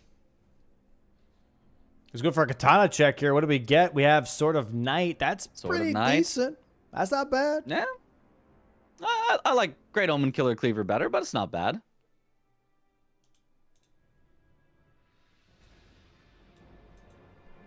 Very interesting. I don't know how this board's going to play out. Right now, Blanks is very much in the driver's seat. Has column 3, row 3. Also has the diagonal open to him just for now until Chris gets staves here. But very, very powerful presence here from Blanks right now currently on the board.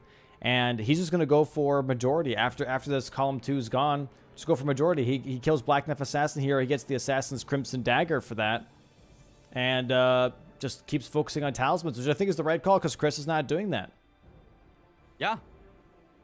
Yeah, if you're doing something your opponent is not doing and you've got a lead, then you're likely to keep that lead. If you do something your opponent is doing, it's possible you get sniped and then all of a sudden everything could reverse. So it is a good way to win from a advantageous position. Just go for things you think your opponent isn't.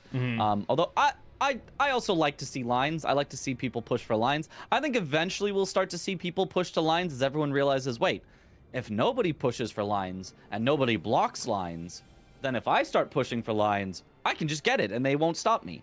And so we'll constantly see like a revolving door of like the more people push lines, the more people block lines, the more people block lines, the more you don't push lines, the more you don't push lines, the more people don't block lines, and so always just changes. kind of circles. It always changes. Chris here going for a demi-human queen kill because she drops another staff and a spell. And then we'll maybe grab the Faith Tier. Not grabbing the Faith Tier, that's fine. And then we're going to go to Inner Ionia here, and Caleb grab the last staff, I believe, that Chris needs. And call it a day and see if we have enough sorceries as well. Yeah, I mean, I do a little bit worry for Blanks, even though he is in an advantageous position of just Chris is going for some high synergy plays here. Chris could potentially maintain the majority, even though Blanks is trying to block out that last possible line from Chris. But maybe afterwards Blanks then does go for Fia's, in which case he should make it there first. Yeah, I don't know how this is going to play out. Like I could see staves and spells going to Chris. Sorcery only, possibly to Chris, right? So looking at 11 here for Chris. If Blanks does not execute on Fia's champs here whatsoever, we see Estelle Stars of Darkness and Estelle going to Blanks. And maybe Ancestor Spirit as well because he already has downstairs access. And yeah, from there, Talismans, I guess. So they're both at 11-11 here. Then it's just a genuine race on who gets the Vike because they both have the same access on Vike here. And then Morgoth's Great Rune. Like, it's weird. Yeah, it's a weird spot for sure for both of them, where, either of them could take the lead with one big play from them or one big mistake from their opponents. So it's a little bit of anyone's game. You'd love to be Blanks in this position because you've got so many lines that you can threaten with. But if he doesn't capitalize on them, it doesn't amount to too much. And Chris is taking the majority lead. There it is. Final staff. Staff blocking out one of the bingos, by the way, from Blanks as well, which is the diagonal. Now Blanks can be like, okay, so Talismans is not being contested right now from Chris. I got time on Talismans. I could block out this last bingo line and just like really focus on majority here, or maybe even go for Fia's champs. Yeah, he really could. So we will see. I think this mostly is going to come down to what Blanks chooses. I think if Blanks chooses the right options, I think he probably just straight up wins. And if Blanks chooses options that happen to be wrong, it's not to say like oh, he made the wrong call or anything, but, you know, you make guesses. If he makes the wrong guesses, I think it could very much keep Chris in the game or even let Chris come back and win. So I think the onus right now is on Blanks to pick good squares, pick good things to do, and if he does, I think he should be able to seal out the win. Chris buying some sorceries here from Selin. And one more talisman here from Blanks. He's not currently keeping track on the bingo board, but I'm assuming he's getting really close. He's, I don't know, 7 or 8 talismans around there. Going to mountaintops He's got to right be now. close. He's Okay, been going for so many. Is he going for Vike now? Ooh. I mean, I don't think Vike gives a talisman, so I don't think there's synergy there. I don't think he is. Honestly, yeah. it's a reasonable one to just block out. You know, it's just a relatively quick square that he could do, so I don't hate it. I mean, I hate it because I don't want to ever have to see Vike in my life, but you know, given that you're trying to win a bingo game, it's not bad for that. Yeah. No, I agree. I agree. We'll see how this plays out. I really don't know. I think Blanks is trying to just split progress right now. He already has pretty much the advantage of the board. So I think right now he's just very much doing the classic split progress late game situation to avoid being sniped by Chris. Chris is the last one that marked a square, which is staves. So maybe he's like, okay, I have time on talismans right now. I don't need to execute on that. Chris has been working on staves here. So I'm going to go do something else first, which is Vike, and then come back to the stave square and have Chris maybe waste a little bit of time on that. Yeah. And so Blanks does currently have 8 talismans. I think he's just going to buy the 9th. There it is. All right. But at the same time, Chris gets 12 sorceries. 10 to 9. Chris only needs 3 more squares. One of them has to be Fia's. One of them has to be either Ancestor Spirit or Morgoth's Great Rune. Yep. And then if he just gets 1 more, then he wins. He has to block Blanks' 2 remaining lines, and then he just has to get one more square anywhere. Chris is going for Vike here from looks of it, currently in mountaintops. Ooh. But Blanks already is in position, opening up the jail right now. Yeah, I do hope that Chris recognizes if he gets any 1 more square, then all he has to do is Fia's and, let's say, for example, Ancestor Spirit. It does Chris no good whatsoever to try to get Vike and then also Estelle's, right? Because even if he wins Estelle's, he still needs 2 more squares to block out Blanks' bingo, so he'd have to get 14 squares. At this point, almost the only thing that matters is blocking the lines. Golden Land not doing too bad of a damage here. Jar Shard is on Blanks' inventory, so I mean it's doing a little bit of bonus damage, which is really, really nice. But not sure if that's the... Oh, yep. Ooh, and gets absolutely destroyed. I hate that. That's attack. Vike. Let me just say it. Yep, he does the swirling whirlwind, and if it catches you, he just gets a guaranteed stab, and it just full to deaths you unless you have a ton of vigor, which neither of them do, because both of them have had to. Well, actually, Blanks has a good amount of vigor. He's still got basically one. And Chris is here now. Chris is in the Everjail before here. Blanks. He could win this. Blanks is a higher level, so should have an easier time. Oh, going for the wild strikes. It didn't work super well. Vike did just roll out of it. Yep, never mind. And Chris at low health, not healing. Okay, does get away, does get to heal there. Not too bad. Oh, boy. Ooh. Both of them with solid damage, but Blanks, it looks like, with better damage. Yeah, definitely better damage, but we will see if the bleed maybe helps Chris catch up with the Omen Killer Cleaver. Nope, because Vike is immune to all statuses. He does not bleed. Oh, right. Yeah. Why is that? I don't know, reason? because he's supposed to be the first. He's supposed to be like the first Tarnished to become Elden Lord. So he's like just a Giga Chad. I'm not immune to bleed. Where's my bleed immunity? I the don't Elden know. Lord. This is after isn't this like Vike in the jail is like after he like went insane and all that stuff. So I guess that gave him like superpowers, you know. Like going insane gives you superpowers. You heard it here, I guess. Yeah. Yeah. Something like that. Okay, Blanks 1 hit away. Ooh, he's got to be a little careful. But there it is. All right, Blanks takes Vike. That's going to make it 10 to 10 for Blanks. Chris is not going to be happy about that.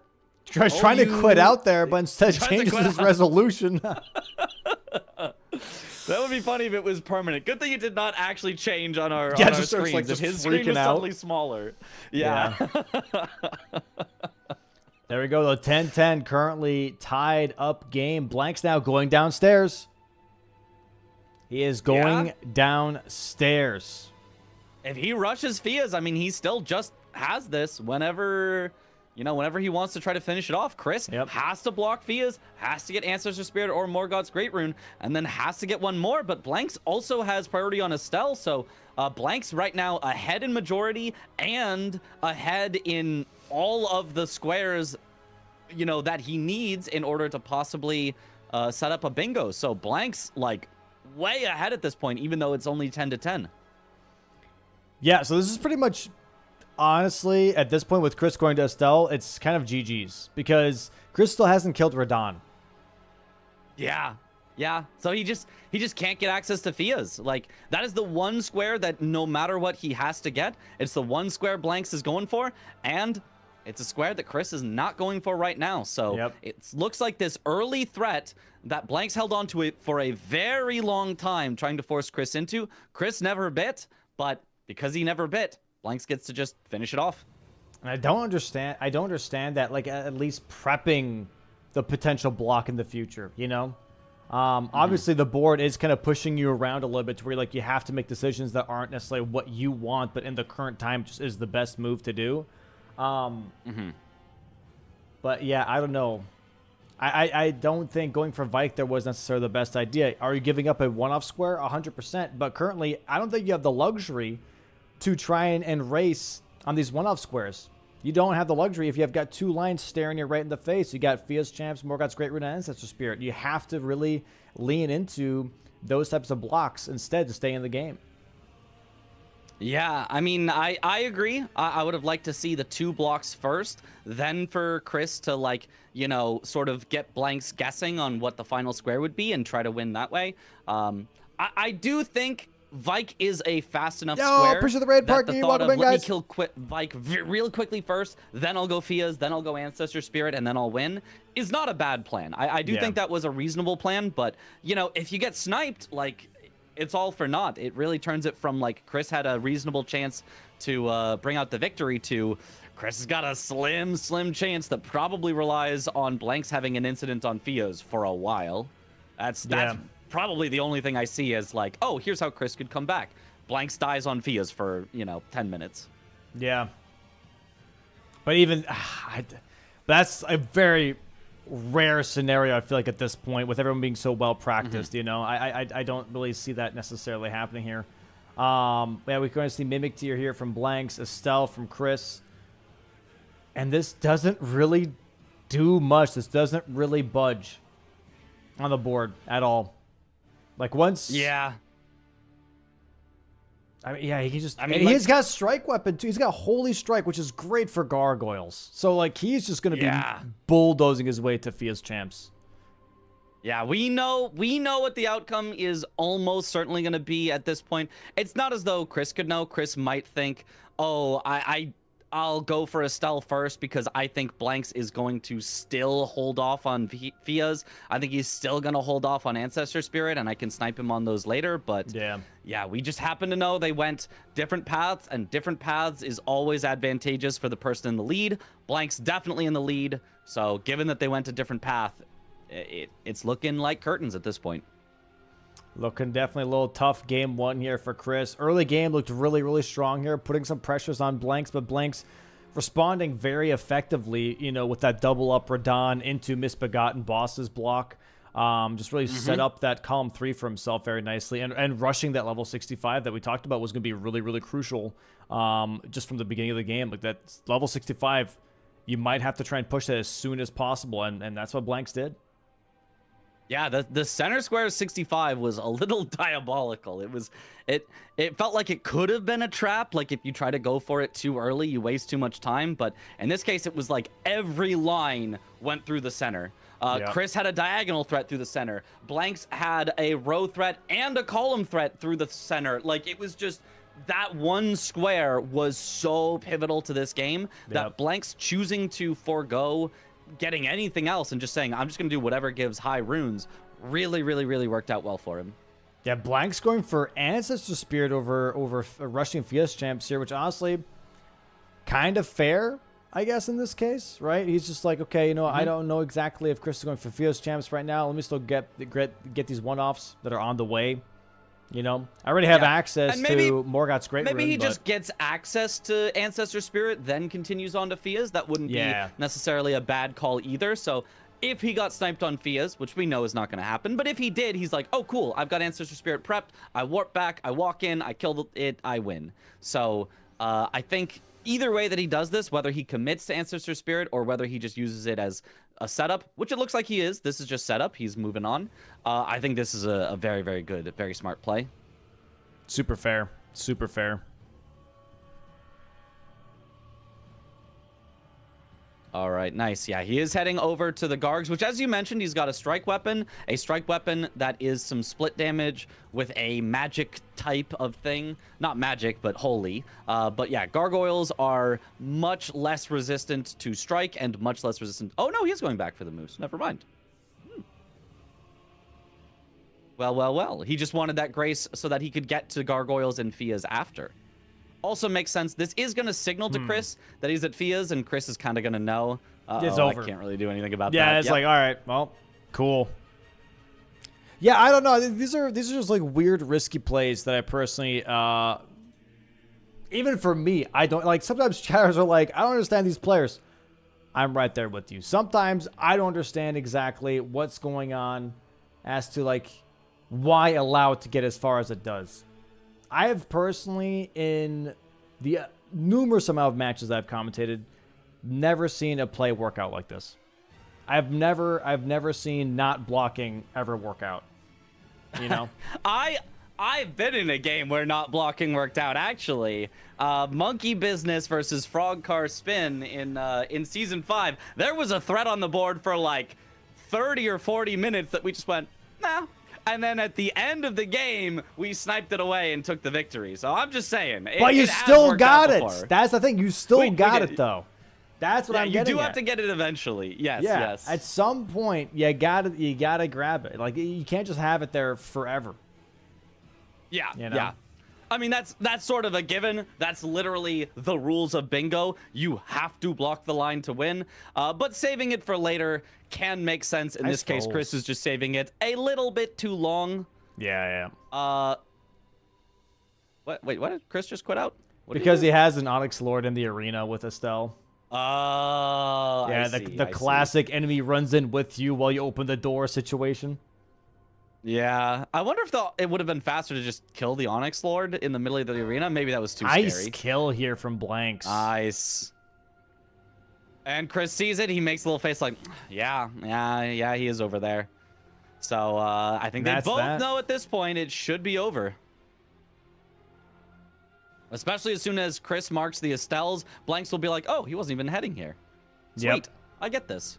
Yep. Even if, let's say hypothetically Chris gets Fias champs, it would be 11-11.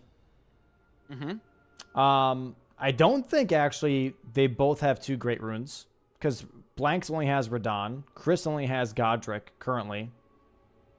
So yeah, like there is Remembrance Boss sorcery only on the board. So theoretically, if Chris got Estelle's and then got Fia's, I mean, I guess they both race on sorcery only, and then whoever gets sorcery only has better access to the capital and gets Morgoth's Great Rune?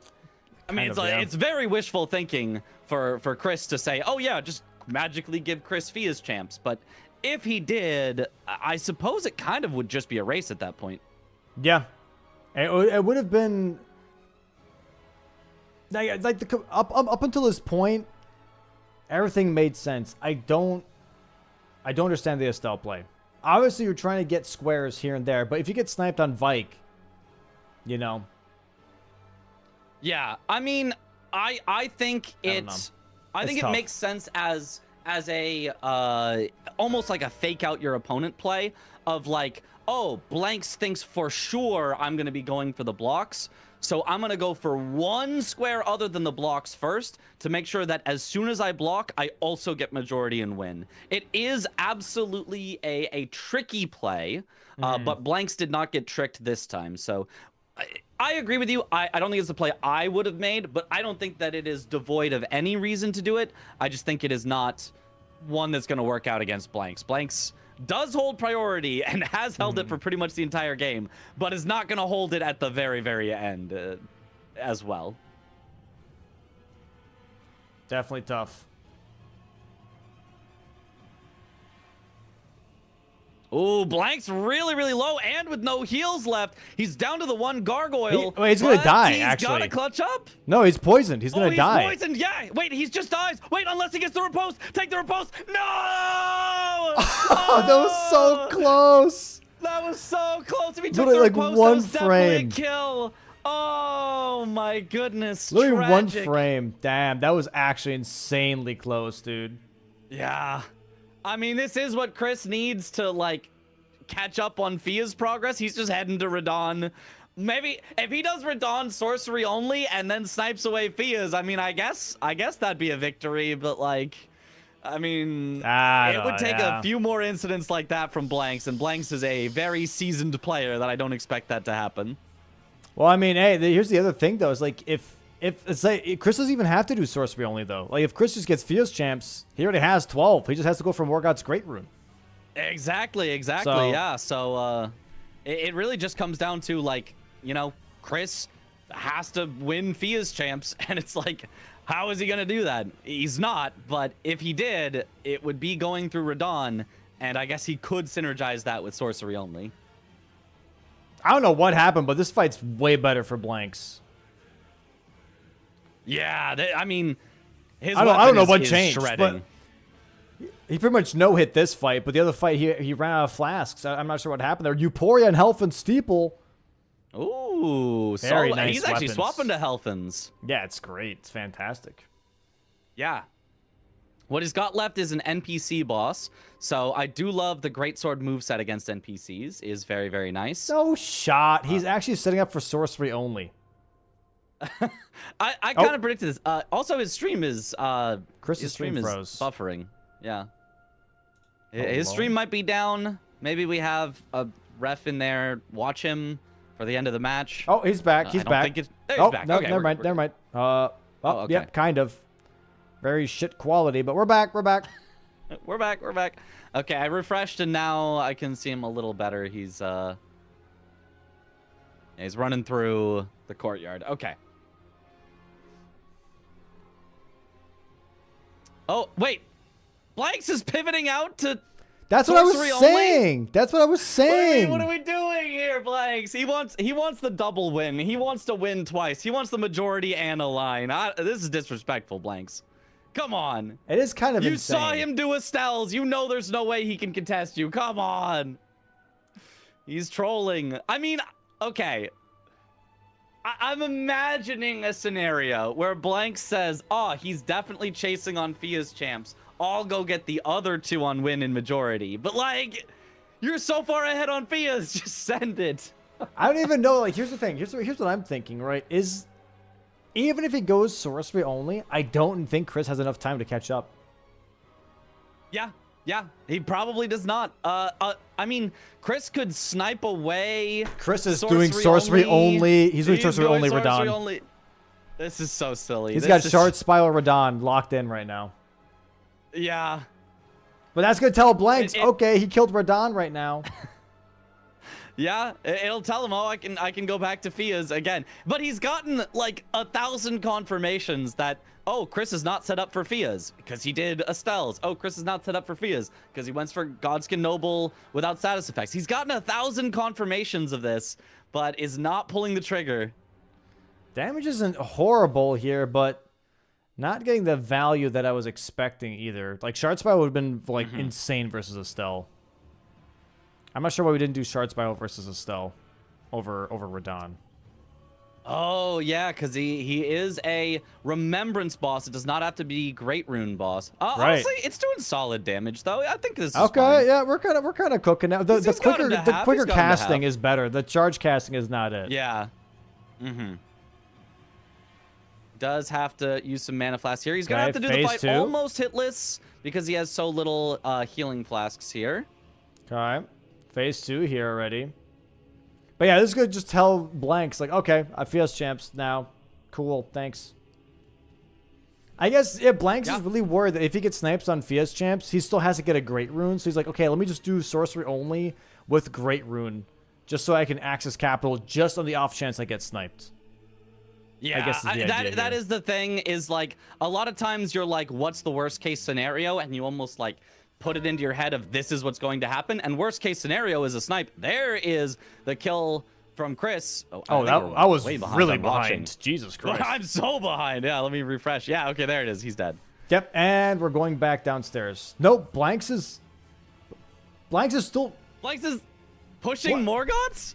Because Chris has to block both. Chris has to block both. Chris does have to block both. It's true. This is a silly match. This is a silly match. Hey, dude. This is but this doesn't matter. If Blanks gets Morgoth's Great Rune, it literally does nothing. Because Blanks still has to get Fia's to win on majority because he only has 11. This Morgoth's Great Rune literally does not matter for Blanks. The only thing he needs is if he gets Fia's, he wins guaranteed. And if he loses Fia's, he loses guaranteed. There is literally no reason to do Morgoth's Great Rune right now. No, there is, because he's got row 3. That's another bingo line. Oh, wait, you're right. There is. Wait, you're right. I forgot. There's what are you talking about? He's got in his game. No, I'm so. You're right. He can do either. I forgot. He's got winner's choice here right now, pretty much. He's got winner's choice. It's most Chris has to like pick now. This is almost like a 3-card Monty for Chris. He has to make the right choice. But guess what? Both are the wrong choice because Blanks can just pick whatever he wants. Matter. Yeah, Blanks just picks whatever he wants. This is so silly still. He's right next to Fia's though. Like he really could just do it. Where are we going? Oh, he's going through capital through this way. Okay, so he's going to capital access, yeah. Bro, I swear to Christ now, if Blanks gets the DTS and pivots back to Fia's. Well, here's the funny thing. This could be pivot if Chris central. Gets I can feel Fia's, it gets him access to the capital to go to Morgoth's. I'm already pissed off and it's not even happening because we're just going to be pivoting for the next 30 minutes. Oh, no. It really is. He's gonna make like 10% progress, pivot, 10% progress, pivot. Oh, man. And they're both going to do it, which is the weird part, right? So now Chris is going to be doing Mimic Tier, going towards Gargs. This is going to take him at least 5 minutes or something like that. And what the hell is that? And then Blanks here is going to go maybe kill DTS, get into Capital, grab the Grace, then go to Fia's. Grab the Grace at Fia's, then go back to Capital, kill Goldfree, go back to Fia's. Okay, I have a thought here. Even if Blanks wanted to do Morgoth's Great Rune, wouldn't it still have been faster to go Fia's here? Go Fia's to get into the capital faster? If you got sniped on Fia's right now, wouldn't Blanks be saying, oh crap, I am behind on capital access? I mean, imagining Chris just magically was at Fia's right now. I genuinely think, like, this could have been a throw if he was not so far ahead, because Fia's gives Chris capital access. If he's worried about getting sniped on Fia's, then he knows that as soon as he gets sniped on Fia's, he loses the race on capital access. He loses Morgoth's Great Rune. Chris definitely, well, probably has 2 Great Runes because he did Remembrance Boss Incant only and Remembrance Boss Sorcery only.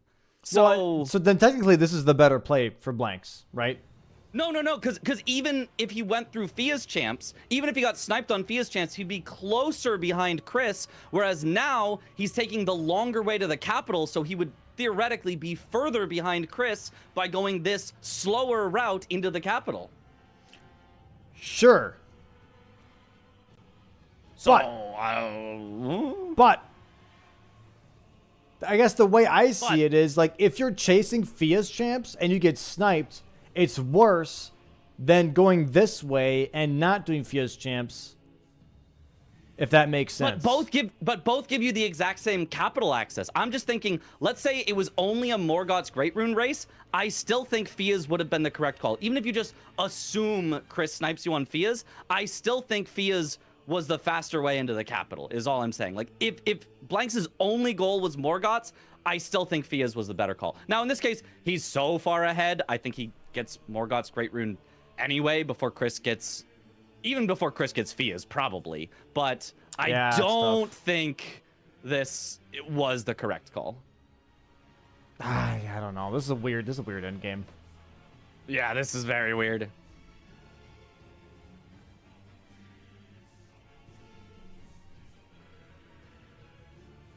Well, let's see how this fight goes for Chris. We do have Omen Killer Cleaver. We don't have a strike weapon for the good old Gargoyle, so we'll see how that plays out.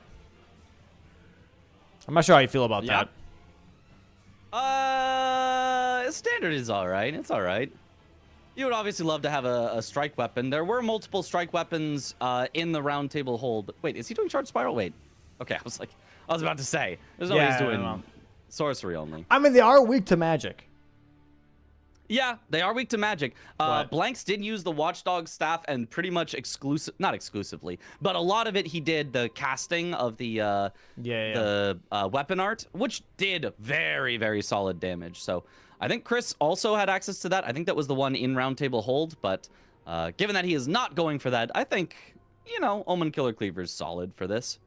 Okay, not the best, not the worst, somewhere in the middle. We are in the capital here for Blanks, and he's like, okay, I'm going to go ahead and just do a capital skip. Very nice there. No bow capital skip. Very, very solid setup. Gets it first try. And now making his way towards gold free. See, now even if Chris does kill Fia's, which he's still not even close to, he would be behind Blanks. So. Yeah. So Blanks should still have this guaranteed regardless. He could pivot out to Fia's and win. He can continue on to Morgoth and win. No matter what he does, Blanks should have the win here. Yep. Decent damage from the Omen Killer Cleaver. Yeah. Should be getting a stagger here. One more charge dart too. Yeah, it will be very funny when, well, not when, but if we see that Chris gets to 13 squares, does not win, and then, Blanks gets to 12 squares and does win. And we would have maybe our first ever 13 to 12 where the 12 wins. Yeah. So silly. So silly. So very silly. Very, very, very silly. Script writers went nuts for this one. That's for sure. You did a great job, Domo. This is Thank you. The writing is tough, man. Yeah. That's really what makes Bingo shine, though, is the script writers. The players, they're just the actors. It's all about the writers and directors here. And there we go. Now, Chris technically ahead on Fia's. Does it matter? Yeah. No. No, not at all. Does not matter. Does not matter one bit. This is one of the silliest games that I have seen. It's like neither player made calls that were technically wrong, but both players played in just such weird ways that we end up with this really awkward end game where it feels like it just should have been over and it just keeps going. Yep. Just a strange game. And this is where it's another perfect showcase that people don't respect lines. Just finish your damn lines. Finish your vegetables, chat. Finish your vegetables, players. You can do it, and it will reward you. That's it. All right, Blank's heading into the gold free fight. With this much health, he should be totally fine. Gold free can be a little scary if you're at low health because he can one-shot you, but generally you can get some nice, easy strafes in. Jump attacks are very nice. Doing good. Even using the magic grease, which is nice against gold free because he cannot be statused, but he can take extra magic damage. Nice. Stagger. Just wild strikes instead of the riposte. Very nice. Not going for the cool finisher. Yeah. The cool, the front flip Omen Killer finisher is always so sick. Yeah. That one's pretty fun. All right, gets gold free down. Just has to do Morgoth and then also the Great Rune. Chris should have time to get Fia's in the meantime and get himself capital access. We still got 7 minutes because he has to kill Morgoth and then do Twin Omens. Yeah, it's just gonna be a while. Come it's gonna be a while. on, man. He gave plenty of time for my my food to get delivered here, so I've got something to eat in the break between games. So Nice. thank you, Blanks. Good stalling, good stalling. I still find it hilarious that this Black Knife assassin is so bad at their job that they don't realize you just snuck behind them. You're like touching them. You're like brushing up against them. Like, sorry, excuse me, sorry. Yeah, He's like, yeah. oh no, my fault. Yeah, you go ahead. Who awoke me up? Okay, everyone's here. Sits back down. Bleed proc here in the But first I mean, this PS maybe also goes to show why it was a little silly for Chris to even go for Killer Remembrance Boss Sorcery only, because he had to block Fia's and he had to block Morgoth's, and that would have given him majority even without it. So you're totally right. I had line blindness, and I wonder if the same thing happened to Chris, where he just didn't notice that Morgoth's Great Rune was another line. It literally was useless. Yeah, it really was useless. Going for sorcery only actually hurt Chris more than he realizes, because I believe Blanks was willing to do it, right? So Blanks would have wasted actually even more time. Chris would have had more time to do Fia's Champs and Morgoth's Great Rune, but instead took it away from Blanks. Blanks was like, okay, let me just bulldoze. Let me just deal with my damage. It actually was just not a good play in that regard, you know? And Chris didn't have to do it, but he did. Okay. It fills out the board. I'm just, you know, cinema. Yeah. So silly. Oh, okay, Blanks 1 or 2 hits away from Morgoth, goes for the Wild Strikes. Nice, finishing him off. Chris also doing a great job against Fia's Champs, hardly taking any hits. I love the health and steeple pick here. Ooh, has to be very, very careful, though. Both of them are trying to rush him. He's taking it nice and slow. This is very smart. He's got one down, just Lionel left. Runs through the skulls, doesn't even respect them. Roll catches Lionel. Very nice. That'll be 13 squares for Chris, which would normally be a win, but not in this case. But it's not. He puts his hands up like he thinks it's over. Chris, it's not over. Chris, you're still playing the game. There's a roll 3. Dingus head. Oh, you just saw me. He said, "Oh, dude." He is. Dude. Actually thinking that he won. What an absolute goober move. And this guy wonders why he doesn't have a championship belt. This guy wonders why he doesn't have a championship belt. And we see this shit on the best of 3s preseason season 6. Oh my. Actually insane. In bananas. Yep. Absolute bananas. Blank's now going to be grabbing the Morgoth's Great Rune, and that's going to be that. That'll be that. I have never experienced a funnier game than this, I think. This is incredible. He's not even taking the teleporter, Chris. I mean, it's over anyway, but like... Yeah, there is a teleporter. There's literally a teleporter. It takes you right there, Chris. Absolute shooketh, dude. Absolute shooketh. Oh my god. This is Can't believe it.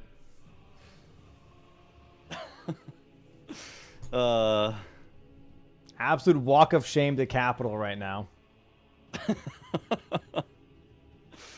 Oh now my we god. We get to see Omen here in like 4 minutes, because you have to just run the whole time. You got to run the whole time. You can't even ride your horse, even though the knights here get to ride their horses. Completely unfair. And it's just a long walk over. And then it's a fight, which isn't too bad. And then it's a long walk up an elevator ride up the tower. It's just going to be a while. Bro, like, imagine the fact, like, what if just not only Chris did that, but Blanks did that, and both just sat there for a second, and we're like, hello? But luckily, Blanks was like, yeah, I'm good, I'm chilling. Yeah.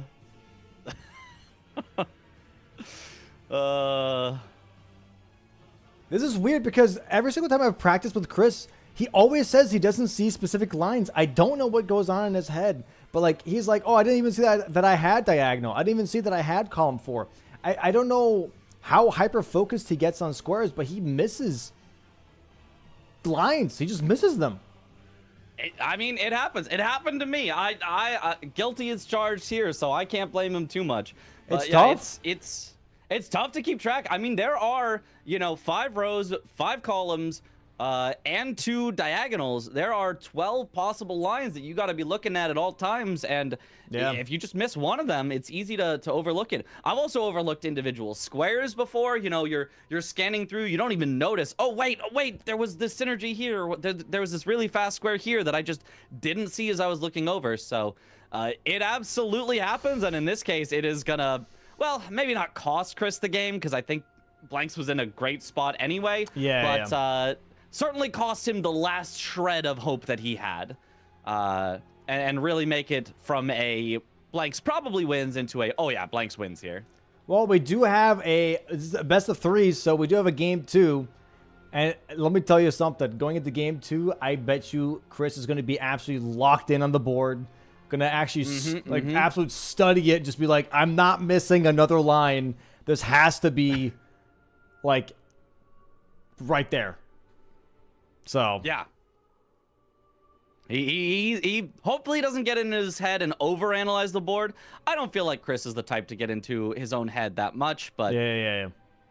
Hopefully he can just use it to lock in and really nice focus up. Because I would love to see a game 3. These two are so evenly matched, and they have shown it here where Chris technically got the majority, but Blanks is going to get the final line, and it's going to end 13-12, which is as close as it can be. In fact, arguably even closer than other 13 and 12s, because the person with 13 is not the person winning. I think this is literally the first time ever this has happened. This is the first time ever. Yeah. First time ever yesterday. Someone took a pee break in the middle of a match. First time ever today. Someone losing while having 13 squares. Like I can't write anything better, chat. I can't. Script writers like truly doing their jobs. Never stop. All right, here we go. Now we have a nice long elevator ride up the tower. Chris only now getting into Capital. Let's see what lane del skip he does, so that we have information for a possible game 3. He does the ledges one. He always does the ledges one. This is the one I usually do as well. It's a little bit slower than the backstep method, but honestly not like too bad. And very safe. So I do like this one personally. Yeah, I've never took the time to learn this one personally. I like the aura that is punch air and land with foot strat. You know, I hope that it works out. I liked it until I started speedrunning this game, and I lost so many runs to it, and I was like, I hate this. You have to do it in a speed run. It saves enough time, but like I don't like it anymore. Yeah, if I get to avoid it, I'm not doing that one. It's a fun one. It's a fun one. But yeah, here we go. We're about to see the square marked. Blanks winning bingo line on row 3. And there it is. Bang. Picks it up. Marks there it. There it Bang. is. Oh my god, dude. Can we get a post-game interview for that one game? I almost want to. That one's was just a silly game. That one was incredibly silly. Incredibly silly. Unbelievable. All right, well, let's go ahead. We'll go into a quick 10-minute break here, have the players mentally reset, and we'll go into game 2 in just a moment here. Game 1 going to Blanks. Game 2 going to be DLC here. We'll see how well these players are equipped for the DLC matchup, and we'll be right back with you guys. Give me just a moment here. Let me just make sure I got the correct screen up next. All right, and here we go, chat. We'll see you in just a moment. All right, take care, and get yourself some snacks, some drinks. We'll be right back. We'll be right back.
And welcome back, guys. Welcome back. We're moving into match 2 here. Match 2.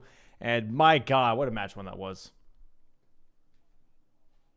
Never seen anything like it, and I'm not sure we ever will again. That was one for the ages. Here's hoping game 2 is just as good. And the DLC is a very, very different beast than the base game. A lot more progress shown rather than hidden. A lot more sort of direct lines of progression outward from the start in multiple directions. And, you know, a lot more tough fights. There's a few in the base game that definitely you could be like, dang, that is a tough fight. Your Vikes, your Melanias. But in the DLC, it's kind of most of them. There's just a ton of tough fights. So it'll come down to execution. It'll come down to strategy. And who knows? Maybe we'll have a different result than that first game. No, I agree. And we were going to see the board here right about now. Center Square collected 3 DLC full armor sets. Not 2. Not the one that you're used to seeing. This is an X value square. So we see different things here, including acquire 3 hanging pod bell bearings. Not 2, but 3. Or 3. Wherever you're from. Anyways.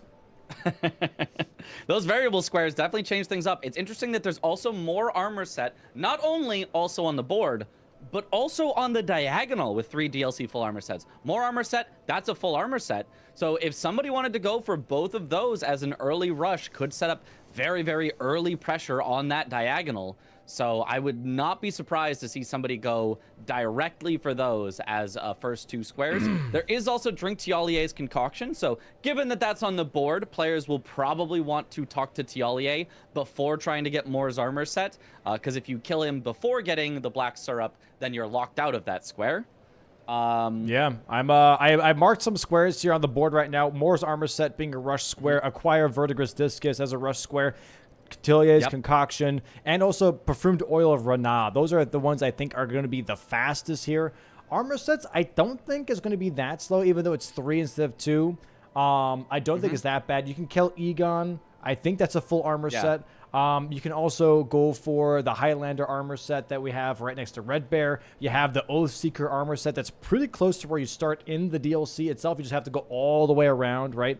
So there are some different armor sets to go for. Moore's armor set, obviously, is a full armor set as well. So the center square with Moore's armor set is definitely a double up. Maybe someone does sack Drink Tillia's Concoction to really go for those armor sets a little bit quicker here. But it sounds risky. Sounds very risky. So I don't know how that's going to play out here right now. When it comes to the mid to late game, I'm seeing like Iris of Grace being very critical with a corner square, right? I'm seeing as well. I'm seeing Hippo and Leda Rune right next to each other. Hippo leads right into Leda Rune. And that is not a slow line whatsoever, that row 4. Demi-Human Swordsman you could get to while also going to the perfume. Or, sorry, the of Rana. That's the thing that I'm thinking of. I've lost it. Perfumed Oil of Rana, that's it.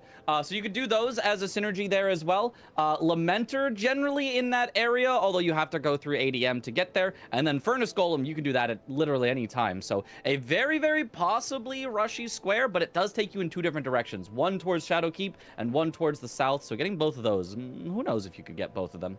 10 seconds for the match to start, which also gives you 10 seconds, chat, the prime to the channel here. If you have a Twitch primer, please go ahead and use that to not watch these matches with ads. Without ads, the experience is 10 times better. So go ahead and please go ahead and check if you have that available while we're getting started here. And here we go. Players off and set to run. Rusted Anchor here for Chris, by the way, and Jawbone Axe for Blanks. So Jawbone Axe, that's a weird choice. I would not have expected that. I almost always see DLC players go for something real big, real heavy. And even though the Jawbone Axe does have Wild Strikes on it, it is lighter.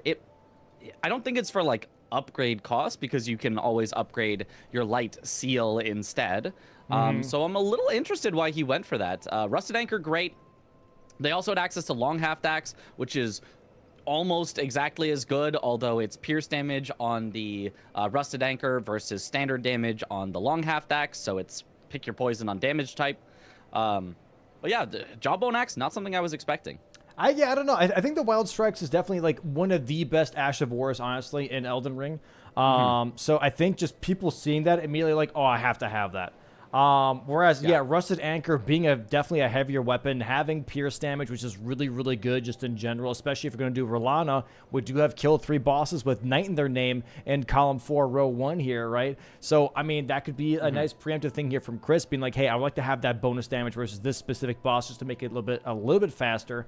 But yeah, Wild Strikes, I think is nice for NPC fights. Even if it's not super heavy, it does help out. It does also apply statuses a lot quicker. So I don't know. There's an argument for both, and you could always ask Blanks at the end of the best of threes, being like, hey, why Jawbone Axe? What made you go for Jawbone Axe there?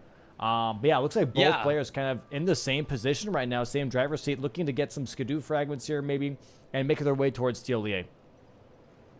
Yeah, interesting to note, Blanks actually skipped the Skidoo fragment at that first Grace, the 3-path cross, so I think he's going to head back to it, which lets me know he's probably setting up for Tialie's concoction and or Moore's armor set, because he is planning to go back to that 3-path cross. I don't think there's any way you would skip that Skidoo if you were just passing through and you were going to continue on. So I do expect we are going to see him pivot out at some point to go collect that. Might be right here at Tialie. Another thing to note, though, about the Wild Strikes with Jawbone Axe, I think with it being just an axe and not a great axe, I think it does not stagger NPCs as well. So I think you'd have a really hard time with it against some of the more armored NPCs, such as Knight of the Solitary Jail could be tough.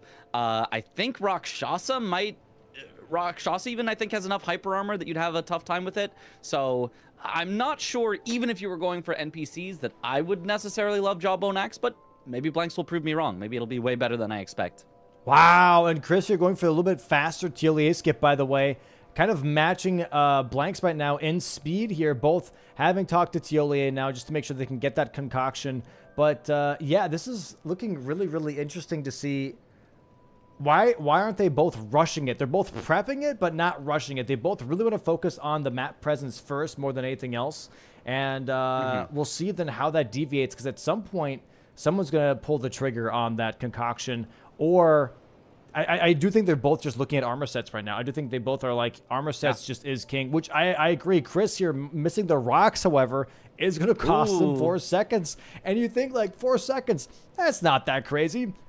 Early game, 4 seconds is an eternity. Like, it definitely makes a difference so much. So we'll see how much that's going to cost them here in the beginning of the match. Blanks here, by the way, skipping the outside or the inside of Fort Reprimand, because you do get automatically dismounted, and that's giving him the lead here currently going towards Morth Runes, whereas Chris is entering Morth Runes, grabbing the Grace for later for kill bosses with Knight in their name, I'm assuming, but that's going to cost him, again, a little bit more time now, so now he's behind by 15 to 20 seconds.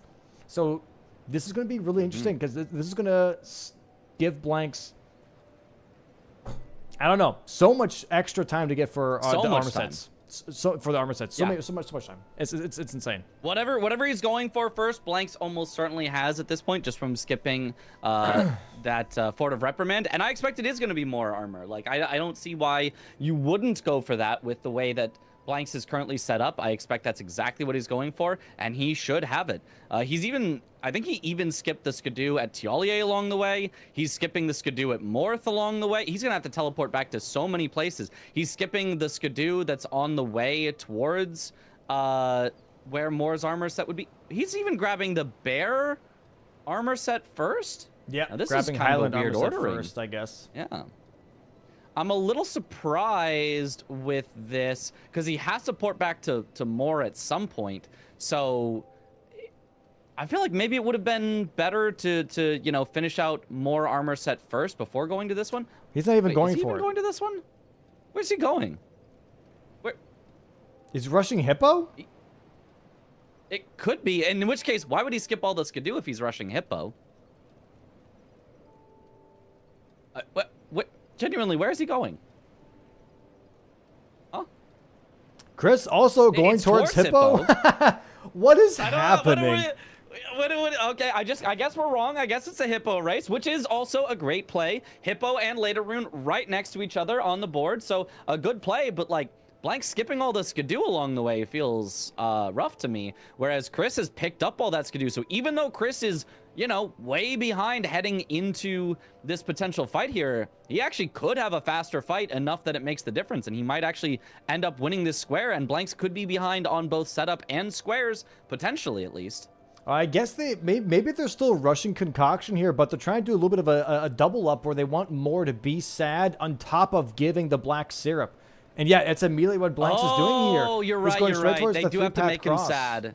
Well, you don't have to make him sad for the concoction, but you do have to make him sad for the armor set. So they're just kind of yes 2-1 fusing this, Yeah, no, actually, yeah, you mentioned that. That totally makes sense. They grab the Grace for Hippo later. This is the fastest way to make more sad. No, this does make total sense. I forgot about that step. That's on me. This is absolutely the correct play. Actually, from both of them, they both know this is the correct play, but Blank's still ahead. Surprisingly, I feel like Chris caught up a good bit as they were running towards Hippo. I'm not even sure how his pathing was just better, but not enough. Blank's still way ahead because he skipped the Fort of Reprimand, so Blanks should have this one first. He might even be able to get more armor set and Tialier's concoction, maybe even and 3 DLC full armor sets. We'll see, or whether those get kind of split 2-1 here. But I think those are probably the 3 that they're both going for early here. Morth runes first. Okay, so he has the black syrup, but he's going to be grabbing the Mor's armor set first here. Chris now going through the same dialogue that Blanks just went through, but Blanks, yeah, at least 10 to 15 seconds ahead right now, going straight towards Morth runes first here to grab the armor set. Chris doing the exact same thing here, but just a little bit behind. Just a little bit behind. Yeah, very unfortunate for Chris. They both recognize this very, very powerful threat, but Blank's willing to skip any and everything on his quest to get it first. No Skidoo, nothing else, no Fort of Reprimand, whereas Chris trying to be a little bit more set up. This does mean that even though he will get sniped, and Blanks is going to be very happy about that, this does mean that Chris will possibly have an advantage towards next squares. If he wants to go to Golden Hippo, he'll be more set up for that. If he wants to go to Logar, who you could kill early, he'll be more set up for that, etc. So even honestly, the 3 DLC full armor sets, Chris could be ahead on because he could have a faster time possibly killing Egon in order to get his armor set. So I don't think this is by any means a disaster for Chris, but it is a little unfortunate. He sees it marked and he's like, ah, man. Yep. Makes sense. Yep, there is the Mor's armor set. That is already 1 armor set towards the center square.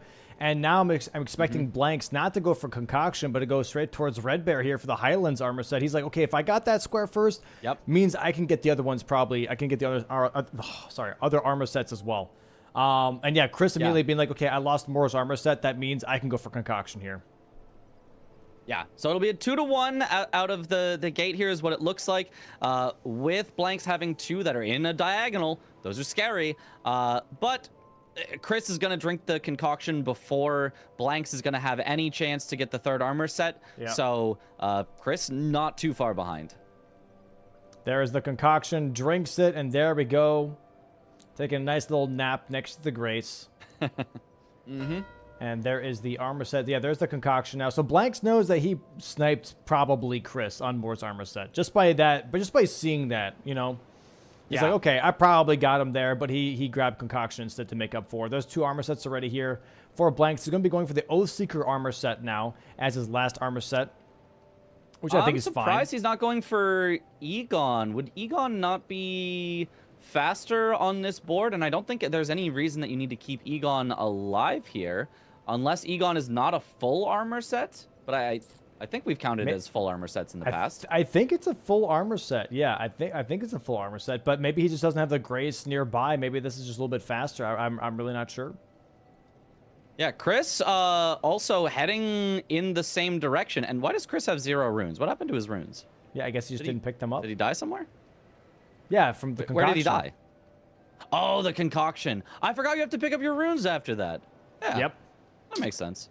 Well, they should be safe. I mean, as long as he does not make a very terrible error here. If he does, I mean, this could be the most one-sided start to a game we've seen if he just does not have runes to upgrade. But I don't think we're in too much of fear of that. Yeah, he is chasing on the armor sets, and I don't think he's going to win. That doesn't make a lot of sense. I feel like if you're going to go for Concoction, you're already giving up armor sets. Maybe Chris was hoping that Blanks would go for Concoction first, and then continue armor sets, and then maybe snipe him on the Concoction. So Yeah. now he's just chasing that. But like not having Moore's armor set already kind of puts you behind. I don't know. But Blanks are grabbing the painting. Maybe that's what Chris is going for too. There is 2 painting rewards. Maybe it's just the painting.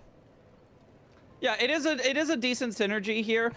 Painting's much more of a later game square as opposed to one of these early rushes that you want to get. But I mean, it's nice synergy here. I don't mind taking this as well. There's the 3 DLC full armor sets for Blanks.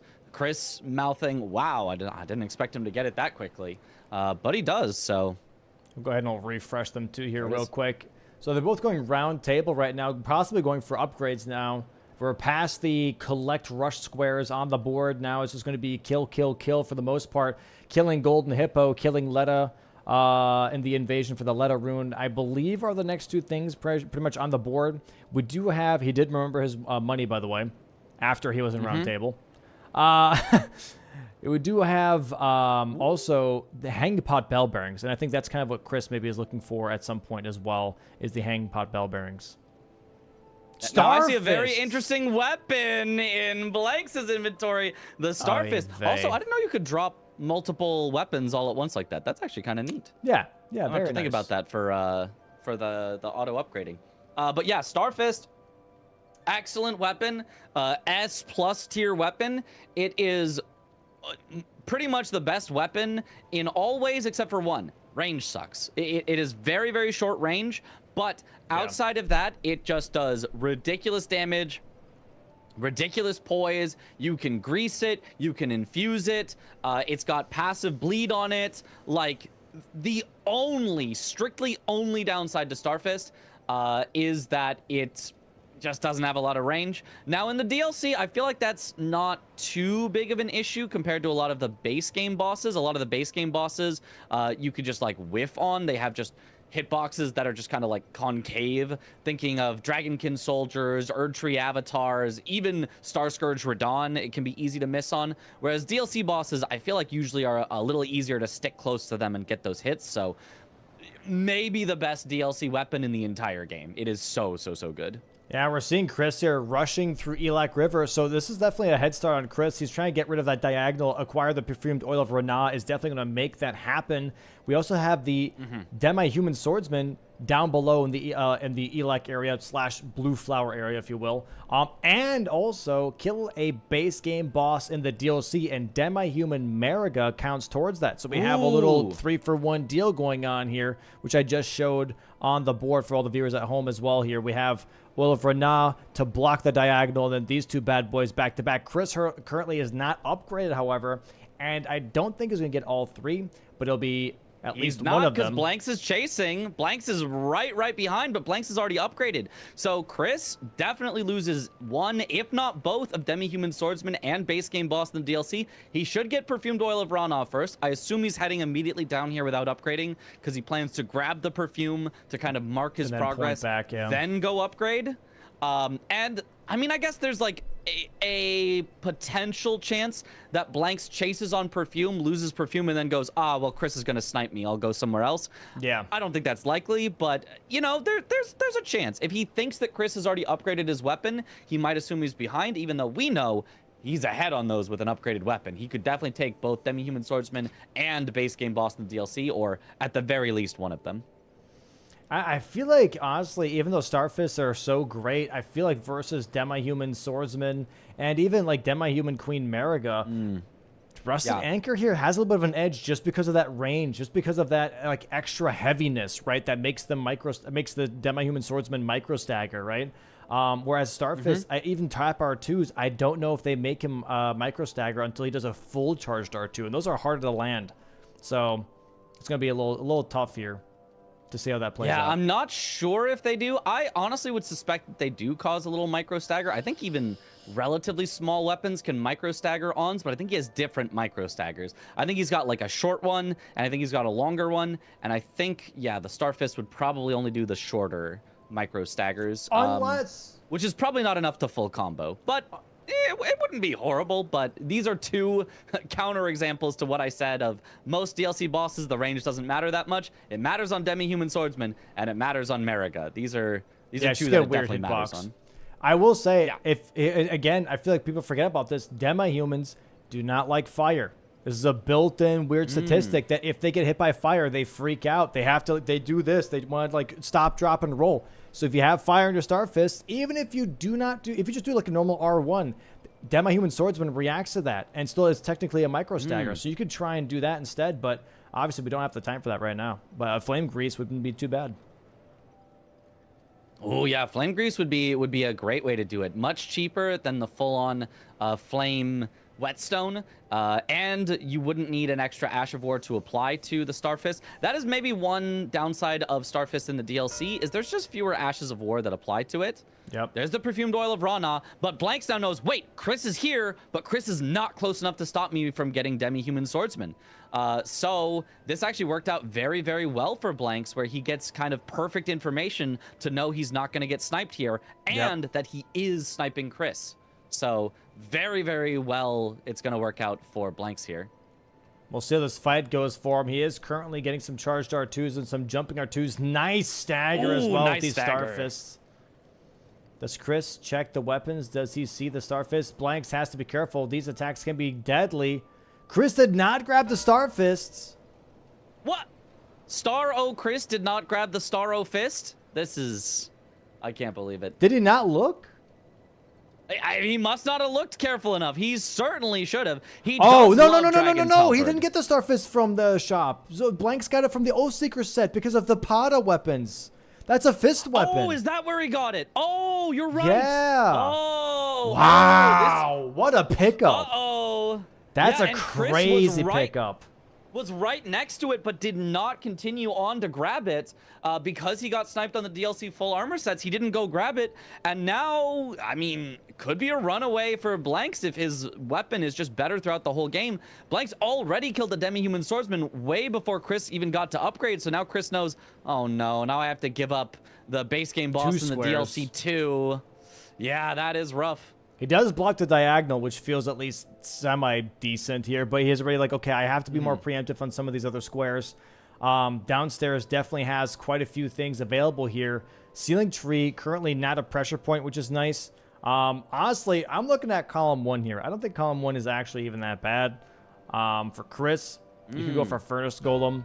You can have Burning Ceiling Tree as like one of the last things to go for, painting rewards. There is base game boss in the DLC here for Blanks, though. 4 squares to 2 right now, 2-square lead. And we'll see what Blanks does next, as he currently has a really nice lead. Maybe looking at Golden Hippo Leda Rune. I mean, that row 4 now looking extra juicy for him specifically. Yeah, no, I really am looking at that Golden Hippo Leda Rune. It also gives you one of the bosses for Bear, Lion, Hippo, so it's got synergy there as well. Gets you access to Shadowkeep, which you would need. You need that eventually for painting rewards. It gets you better access to Remembrance bosses for Remembrance. Like, there is so much behind Hippo that I think going there is a great call. As far as, is there any reason to need to go backside access on this one? There is given Iris of Grace, so they might want to go backside access as well, but I would be very happy to get the first access to Shadowkeep with the Hippo and get a ton of value for it right away. Yeah. Dragon's Pit here right now for Chris. I don't know if he's fully upgraded yet. I did see him try to upgrade, but I'm not sure if it's fully upgraded because he did move kind of quickly here, but doesn't have an Ash of War yet for the anchor either, so he has to rely on greases. So honestly, the greases are solid. Ooh, Blanks missing that jump, does have to quit out here. He is going for the Verdigris Discus. This is nice because it's on the opposite diagonal. So he got one diagonal blocked, but not the other diagonal just yet. So he could go Verdigris Discus into Golden Hippo. No, he's going for Rilana. Set up that. Oh, Rilana. This could be for dupe or Remembrance. It is an early dupe and gets you set up for Remembrance boss with a Remembrance weapon. Yeah. Not a bad call either. Also Night Boss. Some good synergy there. There's that too. Oh, that's true. Yeah. No, great synergy here. I would like the Golden Hippo. I think there's maybe a little faster, maybe a little more synergy, but I don't think this is bad whatsoever. Chris going for the Dragon Halberd Loger. A nice quick square. Not a lot of synergy to it, but I mean, it is another fist weapon claw check, so maybe he finds something nice there. Yeah, and we do have that square on row 2, column 3, so at least he's blocking out some of those bingos. After this, though, I don't really know. We're seeing a lot of one-offs, obviously, for both of them, right? Some quick one-off squares. And then after that, I don't know. I feel like if I was Chris, that golden hippo let us square, the combination really would bother me. That's a very squarey. Very scary setup. Very squarey square. Yeah. So I don't know. I think right now putting your focus on Loger, I don't know if that's worth it here, but Chris is going to be grabbing it in just a moment. Whereas Blank's heading right into that golden hippo, so he's set up for verdigris discus potentially. He's set up for Rolana potentially, but he is committing to actually a hippo. So he's held a little priority here, which is going to work out really, really well for him, as Chris is not having the best Loger fight. It's not the worst either. He's not like dying. I say jinxingly because now all of a sudden he is dying. Oh, he's low. He's got to be careful. Armor. Okay, but finishes Loger off. Go. Yeah. There we go. Kills Loger the Beast Claw. Bear 4-3, but Blanks is about to get one more square and have a ton of priority onto some other squares. So, see, it's hard. It's hard to say it's hard. that. Speaking is hard. We've been doing this for hours already. It's a toughie out here. But yeah, Golden Hippo going down, not even a problem at all on the Star Fists. Poison Mist and some Skidoo fragments. Huge here. This should tell Chris, like, dude, Leda Rune is a problem, which gives you only Furnace Golem and Lamentor to deal with. Honestly, again, if you grab Furnace Golem, you block out the row 4 here, but also the column 1 then, right? But Blanks already has a bit of advantage on kill boss of Bear, Lion, Hippo, so you got that. But he's instead going for the Hanging Pot Bell Bearings, it looks like is what Chris is heading for right now. He does miss it on the first try. He's going to have to get back up there. Honestly, whenever I go for this square, I don't mind having the throwing darts from Tiolier, the little poison throwing darts, as a backup if I miss one. Yeah. That way I don't have to go all the way back around. But Chris is instead going all the way back around. Hopefully he hits it the second time. He does. I thought he was going to miss it. That looked weird. That was very weird. I did not like that jump tech at all. Yeah, Blank's grabbing the imbued sword key. Looks like he will go and actually finish off Verdigris Discus here, setting up that possible diagonal. And since he has better access into Shadowkeep, he's maybe got better access to painting rewards as well. The only thing on that diagonal he doesn't currently have that access to is Iris of Grace.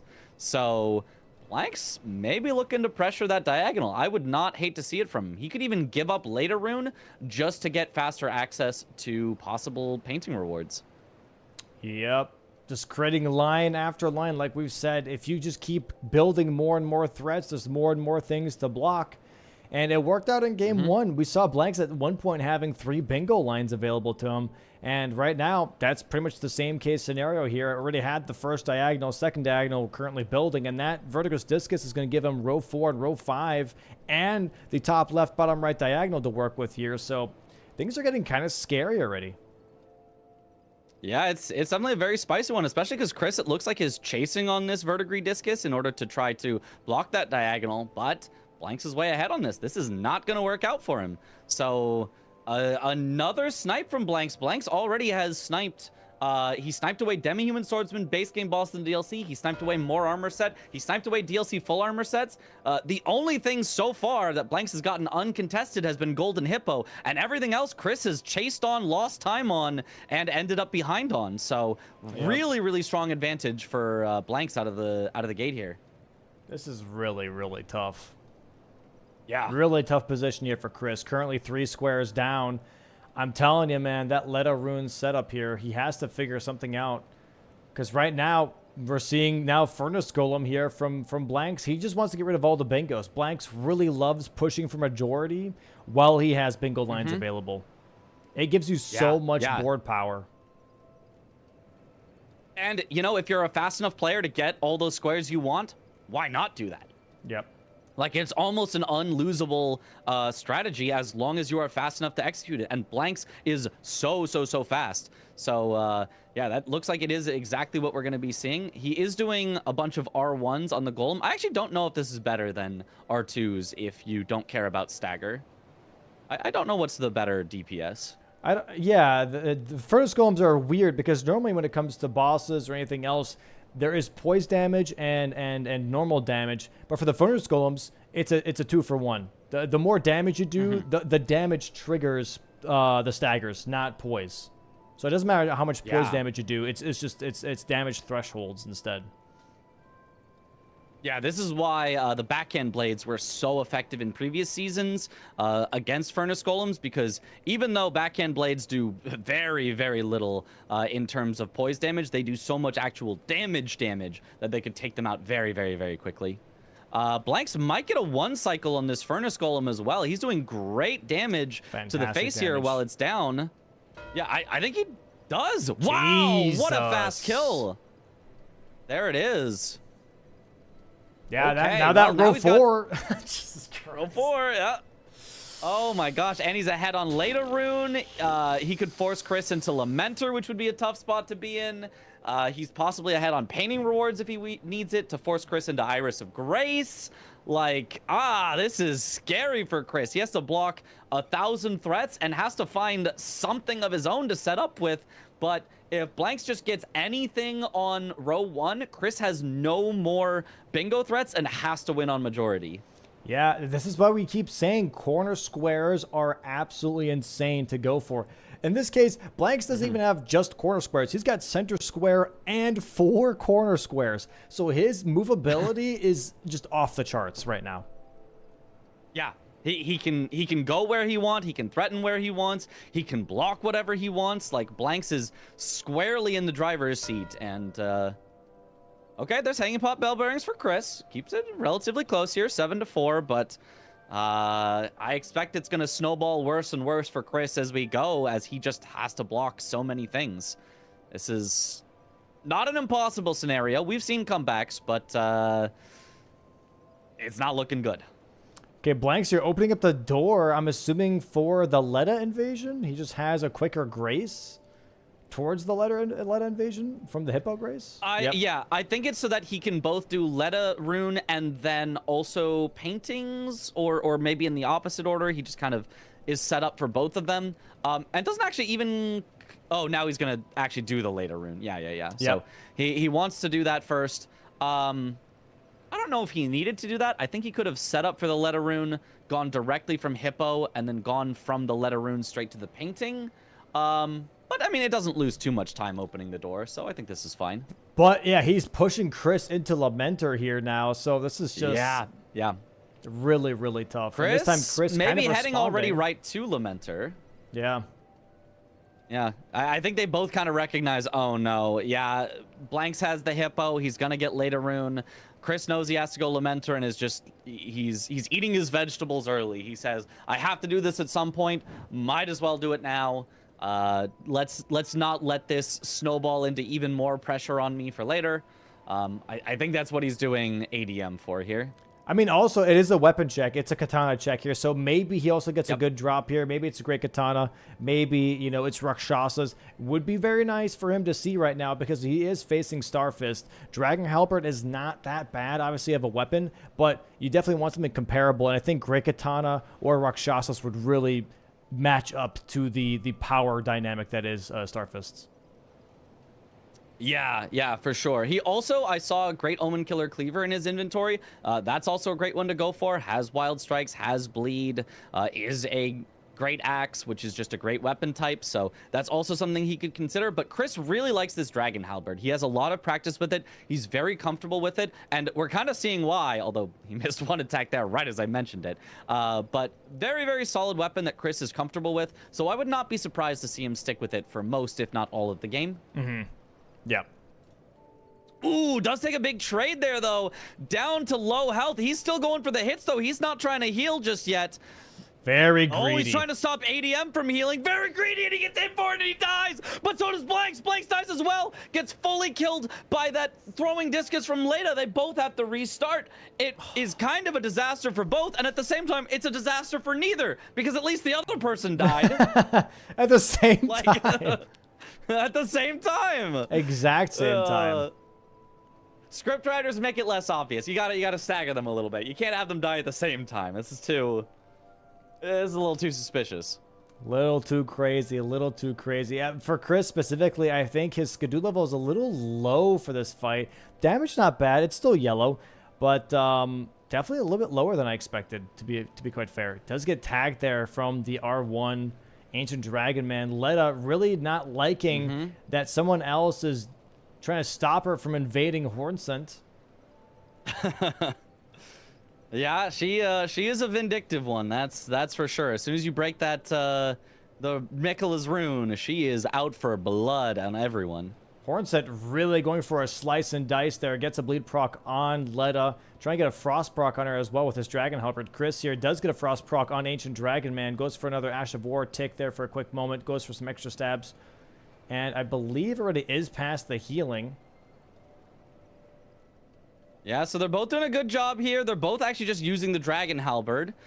So solid weapon against NPCs for both of them. But Blanks has got the kill first, but does have to wait a little while to actually get the rune. Chris still in this fight, and this fight doesn't even give a square on its own, so Blanks is going to have the advantage 8-4 here coming up real soon. Oh, gets absolutely slammed, though. Has to be careful, Chris. He's at about half. Okay, he does heal up, but has to very quickly get out of the way of that attack. Oh, gets tagged again. He's going for a lot of hits here to try to interrupt, and they're not always working out for him. Luckily, ADM is out of healing, so he doesn't have to worry about that again. Trying to keep up the pressure. So tough, dude. Getting smacked when you're trying to counterattack is so infuriating, and that's why I'm laughing, because I know what it feels like when you're like, okay, I have a rhythm now to fight this NPC, and all of a sudden they just throw out a random attack. You're like, okay, that just absolutely threw me off. This attack, just gotta be careful. Nice roll. He definitely risked it there. He did one extra attack before rolling the Dragon Maw, but nice, finishes him off there. Much cleaner fight the second time from Chris. Did not risk it as much. He backed off a lot more often and healed and does well. Yeah, Dragon Skill Blade. I mean, there's Dragon Arts on the board, but also Dragon Halberd does anti-dragon. Is that right? Yeah. It does have dragon in the name. Okay. So he had anti-dragon anyway. I don't expect he'll swap. I think the katana is probably a little worse than the halberd overall, although they're pretty similar. Yeah, Blanks here, I believe, is going for paintings. I don't even think Blanks is looking at row 4. I think he's genuinely looking at the diagonal here, top left, bottom right. Doesn't have an Iris of Grace just yet, but he does already have one of the paintings. He has access to the other painting as well. And now he just has to kill Ancient Dragon Man to get access to that area to even get the reward. And then after that, Iris of Grace is the only thing left here. Really putting Chris in a bit of a chokehold with all these different bingo lines.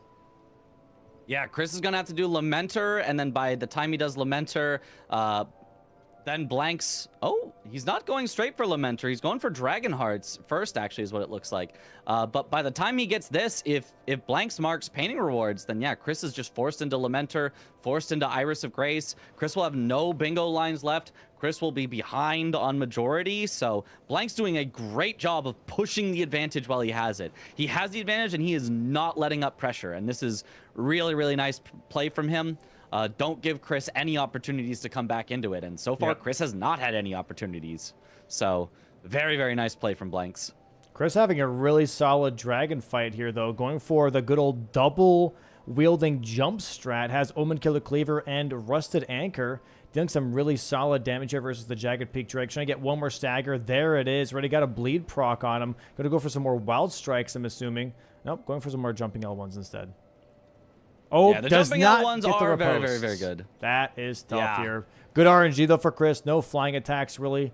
So there he is. Gets one Dragon Heart. Now making his way towards Lamenter would be my guess. No, he's headed up the mountain, I think. No, this is towards Lamenter. Never mind. It's hard to tell. It's hard to tell that arena. He is headed generally in the direction of Lamenter. That's the only thing I really see over in this direction. No, he's not. He's going towards... No. Why? Okay, well, never mind. I guess Dragonheart, but like, that's not your fastest Dragonheart. You can just do the Magma Worm. Is there any other reason to go up here? Painting rewards eventually. I guess. He might be going directly to painting rewards, try to take that away so that he doesn't have to do Iris of Grace. I think that could totally make sense for him to do. But I think Blanks still gets there faster because Chris does not have full access to Shadow Keep yet to get the painting there. He does have the one painting that he collected while he was trying to get DLC full armor sets, but Blanks has that one as well. And then Blanks also has access to Shadow Keep, so he has access to the other painting, and Blanks just killed ADM. So as long as Blanks continues on the painting path, Blanks will win it, but he could be scared of getting sniped, so maybe he swaps. Okay, Chris is going for Dragon Hearts first. Yep, he's going to cash in Dragon Hearts, then going to go for, I believe, paintings right afterwards or something, and then Lamenter. He's going to be staggering out some of these squares, trying to crawl his way back into a majority / standoff with Blanks. But right now, Blanks still very much in the driver's seat right now. Row 4 still looking incredibly scary, diagonal looking very tough, but he also has column 2. He also has column 4. So these are all different options that Blanks can just be like, oh, I'll just do this. Literally, Blanks can look at a square and be like, "I'll do that right now. Why not?" Like, there's no he's just forced got a decision buffet. making. Yeah, he could do Ravana, which is a boss with Knight in the name, and then he could do Per Remembrance, and then he's forcing Chris into full Gravebird armor set on that column 4. Like he genuinely, whatever Blanks wants to do right now is likely to work out very well for him. Oh, and here we go. The charge of the Magma Worm dealing a lot of damage. Chris has to be a little careful here. It does not have the Magma Worm stopping at any point now. And it looks like that Blanks might be setting up for Lamenter here, potentially. He is currently in the vicinity of Lamenter. Maybe just grabbing this Grace and going back, not too sure. Or just actually eating his vegetables as well, finishing the line that he created. It would be very unexpected from him. Game 1, he set Chris up to think he never finishes his vegetables, to set him up to think he never goes for the line until the literal last square. So it would be very, very sneaky of him to go for it right now, especially because he just sees Dragon Hearts marked. Maybe Blanks now knows, wait, Chris is not near Lamenter. I can get this. Yep. And that would just end the game very, very early. That could be like a 40 to 45 minute bingo that we could see here. Chris now going for Savage Lion's Claw. Ash of War going to be grabbing that just so he has a little bit of an increase in damage here. But that's costing him more time that Blanks gets just for going for Lamenter. Yeah. Yeah, we now know Blanks is ahead, but Blanks is also a split pusher. He's also a split progress. He does not always commit to things. So we'll see. There is a chance he still gets the Lamenter Grace, pivots out, and then only comes back to Lamenter later if he sees Chris mark another square. I don't know. I feel like with seeing Dragon Hearts on the board right now, I do not believe that Blanks would back out of this one. He's close enough to Lamenter that he can make the very strong, confident decision of like, I'm good. Like, I can do this. I can do this right now. I mean, in the last game we saw, he had Gargoyles dead, he saw Chris mark a square, and he didn't pivot back to Fia's. So, you never know. Blanks very, very much a hold progressor. And it works out super well for him. Obviously, he has won an entire season of Bingo. He won the DLC only season 4, so he knows what to do, but in this case, he knows, I'm going to go for Lamenter. He is committing heading in here, and this will seal it out because Chris has just no opportunity to get there before Blanks can. Yep.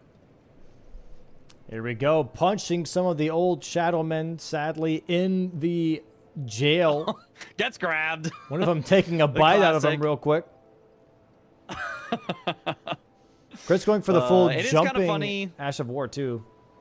Oh, sorry, jumping build with Claw Talisman. Yep. I do love that. It's so heavy, though. He cannot wear any armor. He is currently fat rolling. Has to take off the only piece of armor he had on. Maybe he can have at least a helm on. But yeah. It is interesting, though, that every hit that Blanks takes while going through this jail can make it a little bit scarier because you want to go straight into Lamenter. There's no Grace at the bottom to refill your healing flasks. Yeah. So Blanks does maybe want to be a little careful as he goes through this jail, but even if he dies and has to reset Lamenter, he'll still get this square easily for sure. Chris dealing with Hippo right now. Should be getting a bleed proc here very soon. Phase 2 for Hippo in just a second. Oh, doesn't quite get the stagger. If he did one more jump attack, I'm almost positive it would. There it is. Nice. Staggers him out of the needles. Should finish off the hippo with this riposte. Oh, misses the hip post. That hitbox on it can be a little weird. He tried to get it from the side. Oh, also gets blasted. Blasted with needles. Oh, and the grab. Get out of there, Chris. No, he gets grabbed. Is that gonna full kill him? Oh, it doesn't. It doesn't. He lives at 1. He lives at 1. He is so close to dead. He needs to find a time to heal. Okay, he heals, but now the needles are coming out. He has to run from them. Okay, he should be fine from here. Goes for the jump attack. Doesn't quite kill. One more will do it. There it is. We go. Nice job, Chris. Finishes out the boss. Just barely. And here we go. Lamenter. Last door to open. Blanks making it over here. Also having it to where the shaman doesn't block you from entering through the door. Gets down the ladder. And if we see a clean Lamenter here from Blanks, this might be curtains. Yeah.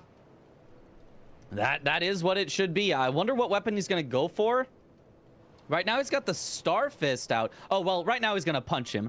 He's a fan of you punch Lamenter so that you actually don't do that much damage to him while accumulating the visual of blood loss on him, so that it's much easier to identify the correct bloodied Lamenter when he does do the phase transition.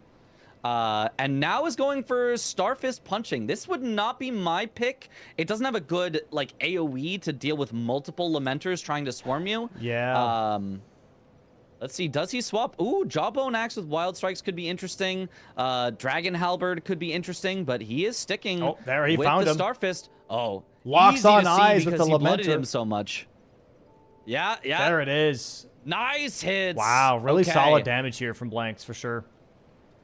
Yeah. And we are looking at a GG's no rerees here for game 2. Blanks mostly God damn it, mostly taking it home. On game 2 here. Going to be moving into the finals here with Tom in just a moment. Has one more cycle probably with Lamenter. Nice. Identifies the correct one immediately. Oh, it just instantly knocks him out of this. Should be able to kill him before Lamenter does any more transitions. That'll clean it up. There's no way to lose from this spot. And there it is. There it is. Cash in. Bang. Boom. Ticket into the finals here. Blanks versus Tom in the winners bracket finals is going to be absolutely insane. Chris moving on into the losers bracket here, facing Ness tomorrow, and we'll see how that goes. But GG's here to Blanks, GG's to Chris. That is the match for today. Wow. Yeah, well played by both of them. I mean, especially well played by Blanks. That second game was a dominant performance. Honestly, Chris did great in both games as well, especially that first game. Actually got to 13 squares, but just did not get all the blocks he needed. So both of them played incredible, and I would not be surprised to see Chris come through the losers bracket and still possibly make it through. But, you know, either Blanks or Tom is going to be one of your US representatives. One of the two of them will definitely be in, and the other one will still have a chance in the losers bracket. So we'll see how it all shakes up in the weeks to come. Actually, yeah, actually insane. What insane matchup. I really wonder where the big difference was here when it came to the DLC match. We'll find out here, obviously, in just a moment, talking to the players. Give them just a second here to collect their bearings, if you will. Not the pot bell bearings. God damn it, Tom. So close. And we'll move into the post game here, and we'll see what Blanks has to say. We'll talk to him first. Yeah, I don't know. Let me pull up the first match board as well here real quick.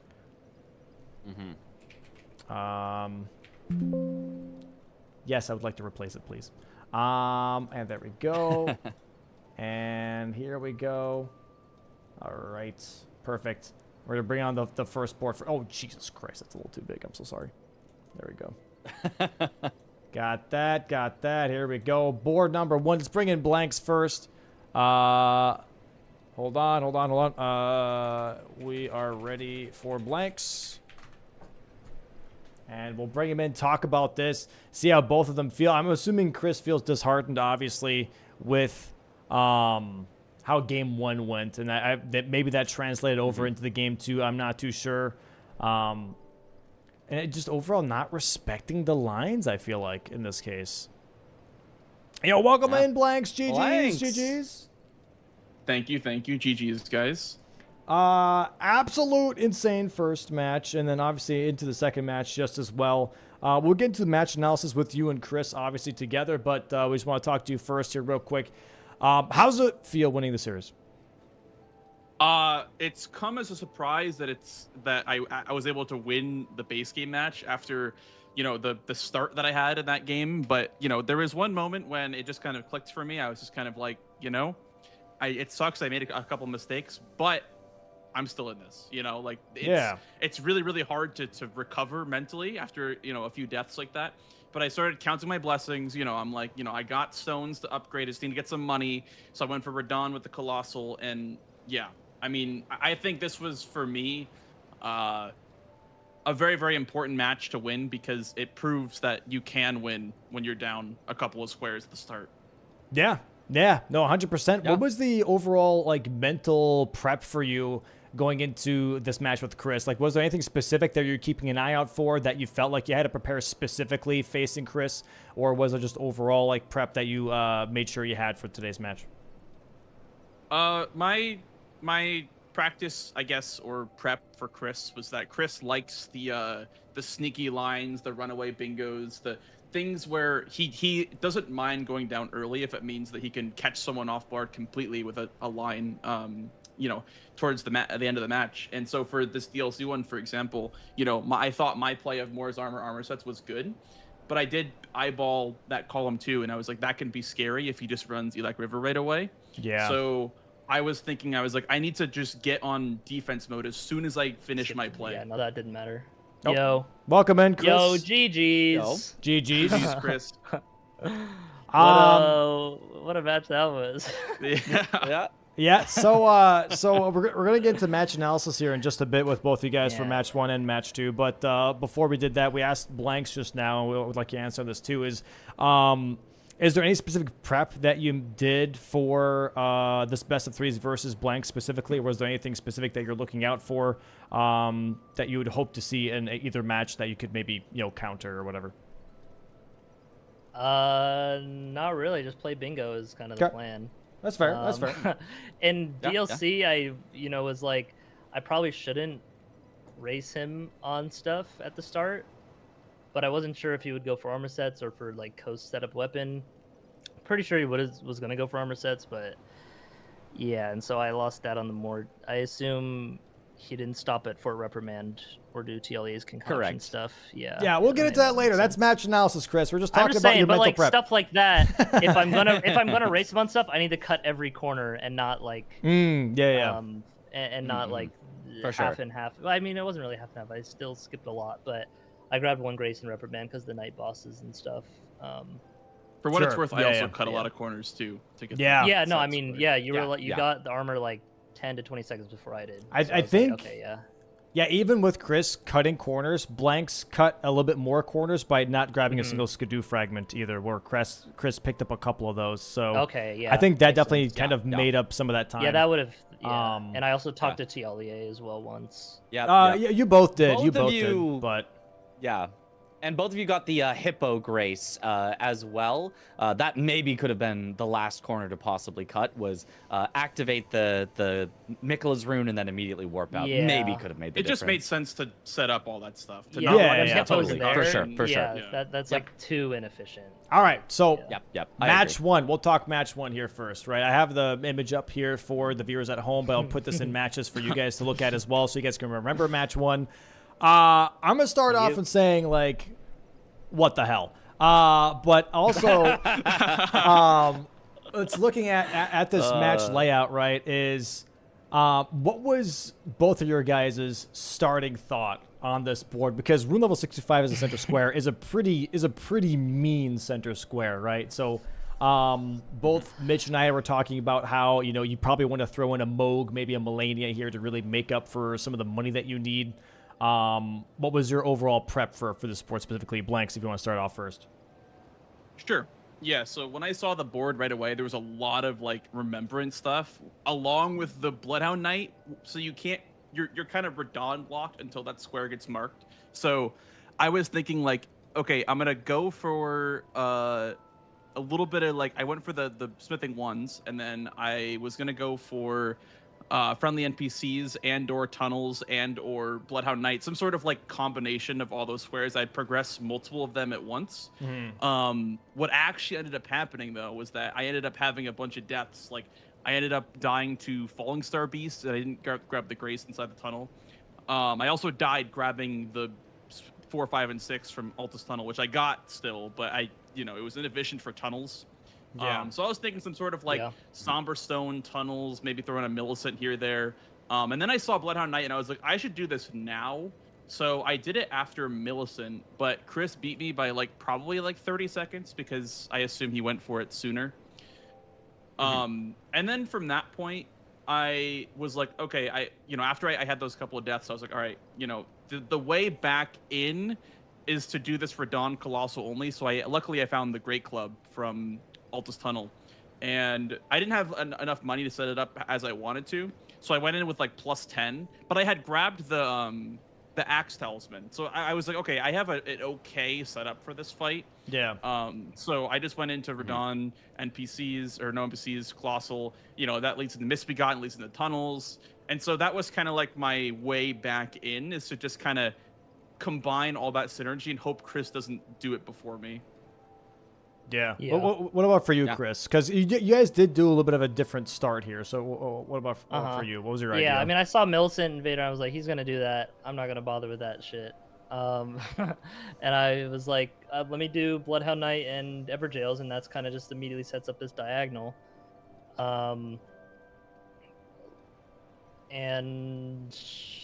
you started friendly NPCs. I know that was your first square. Yeah, that was it. That was it. Right. And so I got some money to level to use Omen Killer Cleaver, and then just kill the NPCs, and that kind of the Bach and Yura are kind of on the way to Blythe, a little bit, and so it's just kind of did that on the way, sets up the column 4, and then I just go to do explosive physics and Everjails and stuff like that, and that kind of sets up this double line threat. And then from there I was like, okay, let me just, now that I got some stuff, take some time to set up a weapon. And I was in the tunnel when you marked Colossal armaments and Radon. I'm like, okay, I don't got to worry about Colossal now. And which tunnel were you in? Just the main one, the old Altus tunnel. Okay. And so I finished that and was gonna go do a Misbegotten tunnel. Then you marked the Misbegottens. I'm like, okay, I'll just do. I mean, I think I killed Wormface around that time, and then I just went for the Somber Bell Bearings 1 and 2 for the tunnels there. And I think I would have had the tunnels if I didn't fuck up the skip in the cave, the Falling Star Beast one, 4 times. That was tough. Usually I don't mess it up that much. So not as tough as what happened at the end of the match. We'll get into that. We'll get into that. We'll get into that. Yeah. So when it came to that early game, definitely Chris was definitely ahead for the most part, and then we had the double bang here, obviously from Colossal Armaments and Radon, which kind of brought Blanks a little bit back into the game here, right? Blocking out that column 4. Were there any specific lines that either of you were kind of looking at that was specific that you wanted to lean into, or was it very much just okay, the lines that I've been rushing early on have already been kind of taken out, I'm just going to try and push majority and hit 65? What was the overall idea? Was there still a line, and if there was, or if there wasn't? Yeah, I mean, I was wanting to get that diagonal, and I figured I could do God's Noble without status effects to kind of get a little bit of more health, and then just fight Melania for 65. But he marked that as I was running in through Volcano Manor, and I was like, I should probably just pivot out and come back to this. But I didn't, and which I don't think was the worst, but maybe could have got some time elsewhere. If I'm already halfway through, I grabbed the shortcut and was I could leave now, but I don't have to quit out and then run. So I was like, yeah, just fight Noble, and it was fine. When you have a +9 somber weapon, it's pretty free. What were you using, by the way? I used the Clean Rot Night Spear. I think it was in Round Table. Oh, it's the only thing without status that I could wield. After I was kind of scrounging for levels. But yeah, I was hoping to to do that and then like maybe fight Melania, or I probably would have just gone to like Theodorix and another boss because Wild Strikes. I assume you did stuff like that and not Melania. Yes. So Yeah. I did Snowfield Estelle pretty early, just because it's like 200k and there's like 25k in the actual tunnel. And also I did the Consecrated Avatar because it's like 180k as well. So I did those two, and then I was literally short by like $1,000. I was like, "Are you kidding me?" And so I had to go fight Wormface real quick. I was like, "I'm short like $1,000," but yeah, I was looking at. Stuff. I tried, and then I had nothing. Oh, okay, fair enough.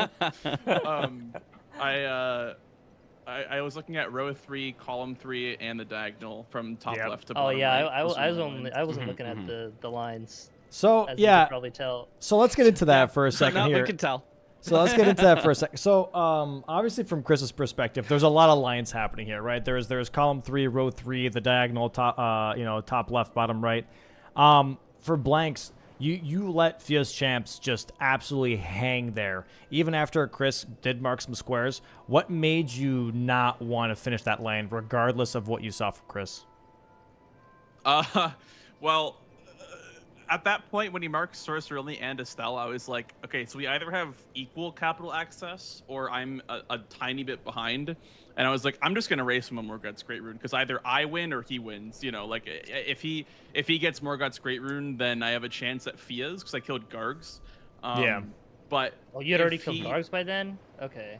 Yeah. Did you do Regal Moose then? Yes, I did Regal Moose. Okay, that makes. He kind of blew up. I had the Great Club, and so he kind of blew up just because I had charged. Okay, but Fia's champs was definitely available way before that, and you like way before Sorcery Estelle, right? So even then, like when you had the column 3, like it was there for, I want to say 40 to 50 minutes. It was there for a while. I'm not gonna lie, I didn't see it. I'm not gonna lie. What is up with you guys? Both of them didn't see the lines. What is happening? What is up with you guys? So yeah, we'll get to the other side of the coin here, by the way. Wait, so would I have won if I just rushed Fia's then? At any time. You could have done it literally at any time, and you were literally at any time. You were like 20 minutes ahead. So we'll get to the other side of the coin here, because Chris surprisingly also did not see it. I went to just like, I just go to Fia's champions and I get majority and block the line and I win. And then I had a crazy sorcery only Radon fight with Shard Spiral. That was sick. And Incan only. And my Garx fight was clean as hell with the Shard Spiral in betweens. My Fia's champions fight was amazing. And I mark it, I'm like, all right, nice. And then I'm like, wait, the match isn't over. Fuck, fuck. And then I panicked and just immediately was running to the Capitol, not taking the teleporter. It didn't matter, but like, I realized after, like, I should have taken the teleporter right at Fia's. I thought you had already killed Morgoth and you went down to Fia's just for like the 14 square majority win. No, I like no progress to Morgoth. Dude, I would have had to do both either way. So like, if I started to go towards Morgoth's, I think you would have won. So what exactly is happening here? Because like for Chris, right? This is a question for Chris. There are only 4 squares on the board, right? So how do you miss? I don't know. How do you miss row 3? Sorry, man, I made a mistake. It just blows my mind. Blows my absolute mind. Sitting there. Yes, I'm a commentator. I don't have to actually think. I just they did this, we're thinking the whole time, and we're thinking, what the hell are we seeing? That's what we're wondering. So that's what. Was there ever sorcery only for you, by the way, Blanks? I had the little like from the Omen Killer class. I had like that little glintstone pebble thing. I was like, okay, maybe I can do this on Godric. And then I got to Godric, and then he marked it. I'm like, all right, well, let me just kill him for capital access. Yeah, Fair. I do have a question for Blanks. Did you consider doing Fia's, even assuming maybe Chris gets it first, did you consider doing Fia's as possible capital access to get to Morgoth instead of running through Lane Dell? Or is that something that you just were like, didn't do that either. I'll go the other way. Listen, I think I woke up this morning and not knowing how to play Elden Ring Bingo, and that's why the match happened the way that it did. Brother, amen. Yeah.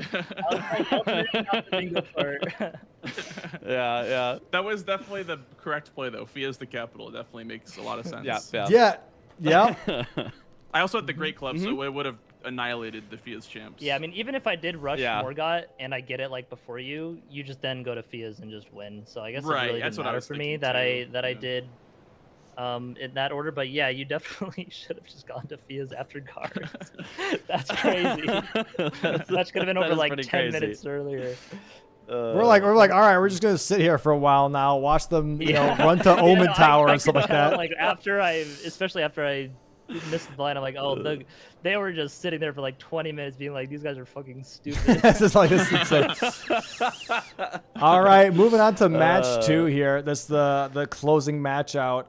Yeah. A lot of early game squares. Obviously, this was a very early heavy board, I would say, and you know, obviously, kind of hard to read as to like what is the most critical thing to go for here. And both of you guys, surprisingly, however, made the exact same play early on, which is set up I don't think that's concoction surprising. and go for Moore's armor set. I mean, you have different angles still. Like you can, I mean, obviously center square with armor sets and more armor set, it makes sense. That is the most powerful setup here. But we've seen it in other matches even where like the technically like best start that you can go for, some players don't go for it because they know it might be contested and they'd rather not be contested on their startup squares just to make it, you know, not to lose out early on right away. You know what I mean? So I was expecting someone to go to Vertigo's Discus off the rip just to, or Oil of Rana, either or, just to have something on the board and then give up either, you know, Moore's armor set or concoction, whichever, or left or right. But for you guys, you both made the same play here. And then after that, I guess, Chris, if you want to walk me through your early game first, after, you know, losing Moore's armor set by just a few seconds, but getting concoction instead, what was your idea then after that, being like, okay, how do I kind of like, because center square was really tough to deal with after that. What was your, I guess, like backup plan, if you will, you know? Yeah, I mean, right after that, I was like, okay, I can still get 3 armor sets and set up paintings and get that armor set by one of the paintings. I kind of forgot Egon is just an armor set. And so I imagine, yeah, Blanks did that in the Red Bear leather set or whatever. And it's like, oh, yeah, okay. But I already had, like, paintings and... Or, like, the painting there when he marked that. And I was like, okay, let me now just go to Coast, grab the Grace, and get Oil Vernah. Then, like, if he snipes Oil, I just immediately go set up a weapon. But, you know, I got Oil, and then you marked Demi-Human Swordsman as I was upgrading. I'm like, ah, shit, okay. He's already has like a weapon ready to go. Yeah. So now I've just got to go for like some stuff. Yeah. And like painting rewards is on the mind. Like I had, you know, I got the bell bearing on the way to the ADM cave and stuff like that. Speaking of ADM, yeah, well, I guess before that, it would have been, it definitely would have been faster to just go out and get 2 levels to use the Omen Killer Cleaver, but I went in with just Dragon Halberd. Where was the Omen Killer Cleaver? Was it the Grid X It was check? Bonnie Village. Yeah, Oh, Grid okay. X. But yeah, I mean, I was trying to keep the pressure on ADM to have him to not heal, and I just figured he would heal after, like, in one point. You know, I was low health, not because if I heal, then he heals, right? And so I just was greedy with it. And then he just randomly threw out an R1 when, like, usually he would heal. It's like, all right, nice, dude. Yeah, I love NPCs. Yeah, the random just R1 backhand when he doesn't normally do that. It's just always tough. Yeah. I mean, obviously it's my fault. Like, I should have just healed and played it safe. But you know, have to when I'm behind like that, you have to just really push it. Yeah. But yeah, then it was getting like the bell bearings and dragon hearts and stuff, just kind of block some of the lines. And I was gonna go for paintings. And then I was going to go for Lamenter, hoping you were, like, just holding it out. But no, then you just marked Lamenter. And I was like, yeah. Fair Yeah. I think for me, that I still have a ton of leeway because I'm up majority and have lines blocked anyway. So I can afford to get sniped on Lamenter. And I figured that, like, when you mark, I'm like, oh, I can just go. Yeah. Did you have the Grace in the jail or no? No, I mean, just after ADM, I guess. Yeah. I mean, to be fair, if you didn't mark, I wouldn't have just rushed it. But you marked, and I was like, okay, this is, you know. That's like my you're, cue to you just know, you're go. ahead. Yeah. Yeah. So obviously, I'm not trying to be too critical of gameplay here, but just questions that just Mitch and I had during commentary, and this is for Chris and this sake here, right? Is that, well, I guess for both players almost. It's that the Golden Hippo Leda combo we thought was very, very strong here. but instead Blank's not going for it right away either, but also Chris going for like Loger Beast Claw. Is that because it just seemed like a quick weapon check or something, or was that maybe more or less because that was maybe just not an obvious play at the time, or? It was just clawing at the wall for any scrap of something. Yeah. Yeah. I mean, blocking column 3 and row 2, I guess. But yeah, it wasn't like, I knew it wasn't like the best play, and holy shit, he was so annoying to fight too. Like, Yeah. just like a little Wait, little rat. we're using bitch. Omen Killer for him still? No, that was before I had Omen Killer, I yeah. think. Yeah, I feel like it's so hard to fight him depending on weapon type. Yeah. Yeah, I was just using Dragon Halberd, which is like fine. Like running R1s are pretty good, but he just like jumps and Just dodges jumps it over and all them. that. Yeah. Yeah, it's Yeah, definitely very tough. I saw the Letterune Golden Hippo like very early, but like I mentioned before, I just wanted to put out fires before Chris could start them. So when I saw he marked like oil, I was like, okay, I need to make sure that I get these two like swordsmen in base game, because we both went through Elac River, I assume. Yeah. And at that point, I was like, let me just block as much as possible, and then I'll go back and I'll do Hippo and Letterune, maybe get one of the two. And my other play was to do Lion pretty early for Stew / Lion Bear Hippo, because that would effectively help towards blocking row 1 or row 1 and column 1. So like there was still like, if I had lost Letterune Golden Hippo, or one of the two or whatever, I still had like Dupe, Scorpion Stew, Bear Lion Hippo. The only problem is that Lion doesn't drop a remembrance weapon, so you can't do that Membi with Lion. You have to use the weapon on him. But I saw a bunch of value elsewhere, like Knights, Sealing Tree, Gravebird. There was still a lot of value on the board, so I didn't see the Golden Hippo Letta as like the end all be all. I just saw it as more of like thing to do kind of when you have time for it. So I assumed it's similar progress on sets / whatever else. Okay. Yeah. I guess, like, obviously hindsight, Harry, is that Golden Hippo Letterune was actually way more powerful than it seemed at the time. But yeah, the rest of the board definitely was very tough to deal with, especially once you have in Blank's situation, having 4 lines kind of like staring you in the face here. What I guess last question for me, or Mitch, do you have any questions at all that you're holding on to? Not really. This second game, it was a little more straightforward because Blank's got that early advantage. So it felt like Chris was clawing at stuff. I guess the only question would be about Chris. You did get sniped on quite a few things. Do you feel like that was something you could have just gone a little faster, or it just kind of is the luck of the draw kind of rolled how it was? I mean, the discus I knew was like a little risky, in that I'd probably get sniped on that, because he like just did Hippo and can just immediately bounce to that, and he probably had the Grace out in front of it already, which it seemed like he did. Yeah, I went from the Berlana Grace down the elevator, then just grabbed the sword key.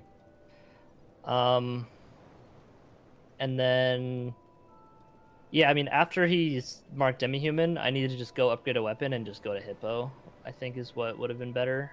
I think I instead just kind of just ran around for like some map progress a little bit, for like some bell bearings or something. Fair.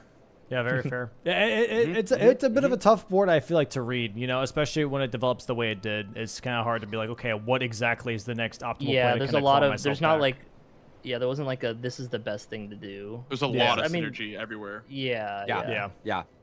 And, once you're behind on a board like that, Blanks can like, or whoever's ahead can just pick and choose just whatever squares and just kind of win. So, Did you get I guess I Starfist, did by the have. way? Oh, What, sorry. Blanks? Did you get Starfist from that armor set, the Pata armor set? No. There was start. well, You got sniped that him armor on set? that right before he grabbed that armor set, and he pivoted out. Wait, you without didn't get that grabbing armor it. set, or you did get that one instead of? Yeah, I didn't. He do did get Egon. that one Okay, instead of because Egon. I didn't have a weapon yet. set up by then. Yeah, that makes sense then. Okay. Yeah. Yeah, I did want to ask Blanks about the Jawbone Axe start. Do you consider that to be like a great weapon? Because there were a couple great axes at the start that I would have gone for. So I was interested that you went for the Jawbone Axe start. Was that so that you could use it early, Wild or? Strikes. Yeah, it does has have wild wild strikes. strikes. I liked yeah, the I'd say anchor. There was a lot of good weapons. Like throughout the. Honestly, this was a really good seed of weapons. In general. Yeah. But I chose Jawbone because of the wild strikes for potential. Like, you know, it's good versus the death dragons. It's good versus like NPCs. I just always enjoy a wild strikes weapon. I don't know if it really work on Logar, but yeah, it's just really good. Do the Death Dragons drop a Dragon Heart? Yes, they do. Yeah, okay. Yeah. That's what I thought. Dragonheart and Swamper Swamper 10. 10. Yeah. Fair enough. Yeah, fair enough. Well, I mean, hey, GG's Blanks here for moving on into the winners finals versus Tom now. Chris, You cooked for not that one, out. That's okay. Yeah, nope. Chris not out just yet. Moving into the losers bracket here, going to be facing Yeah, loser bracket Ness round tomorrow. 1, even though I won a game already. But Yep. it's all right. You know. That's how the bracket works. That's how it is. Yep. Yeah. That's how the It's bracket fair. works. So Ness, Chris tomorrow, and Blanks Tom next week. Yeah, that's pretty much it. Going to be exciting to watch both matches. Going to be very very sick, and we'll see you guys soon. Chris, we'll see you tomorrow, and Yay! have a good rest of your Saturday, guys. Thanks for having us. GG's. Thank you, Domo. GG's. All right, and with that, Mitch, we're closing out for the day. Thanks for commentating with me today, man. Really appreciate you. Crazy. Heck yeah, it was fun. Insane. I can't believe it. But here we are. You know, we're two players at the top of their game. Both don't see a bingo line, and they're just like, I'm gonna go for something else. Both don't see different bingo lines. There were 2 of them, and they both. Bananas. Still very, very awesome, obviously. Let's go ahead and raid out here, Mitch. By the way, for anybody watching, please go ahead and check out all the players. Give them follows. Please give Mitch a follow as well for his awesome commentary. Just go ahead and watch his streams. Thank you very much. That'd be awesome. We'll support everybody that, you know, is part of Bingo Brawlers. That'd be absolutely amazing. Thanks for all the follows. Thanks for watching and sticking around today. Thanks for all the support. If that's watching with your eyeballs, if that's with your wallet, with subscriptions, doesn't matter. Always appreciate to have you guys around for Bingo Brawlers and enjoying the content. And yeah, we're gonna go ahead and close out today. We'll see you guys tomorrow. Ness versus Chris tomorrow, and that's another game, you know, best of 3s there. And then next week we got the losers finals and the winners finals, which is gonna be absolutely awesome. Yeah, and we'll go ahead and close out. Anything from you, Mitch, before we close out? No, just what exciting games we had today. Thank you once again for having me back for some more commentary, and looking forward to more Bingus in the future. It's been so fun, and this has only been the preseason. Like this, there is so much more bingo to come, not only for the preseason but also for the main season. So I'm just real excited. Yeah. That's all I can really say. Yeah, this is just an appetizer, Chad. Keep that in mind. Season 6 hasn't even started yet. This is the preseason. So just imagine how Season 6 is going to go once we're actually there. But yeah, with that, we'll go ahead and close out. And we'll go ahead and raid Lobos here, who's doing a St. Jude stream. We'll show him some love here. So please go ahead and join me in moving into Lobos' chat here to support St. Jude and Lobos himself, obviously. And we'll see you guys tomorrow, all right? Take care, guys. Bye-bye. Take care. Have a good one. Bye-bye. Bye-bye.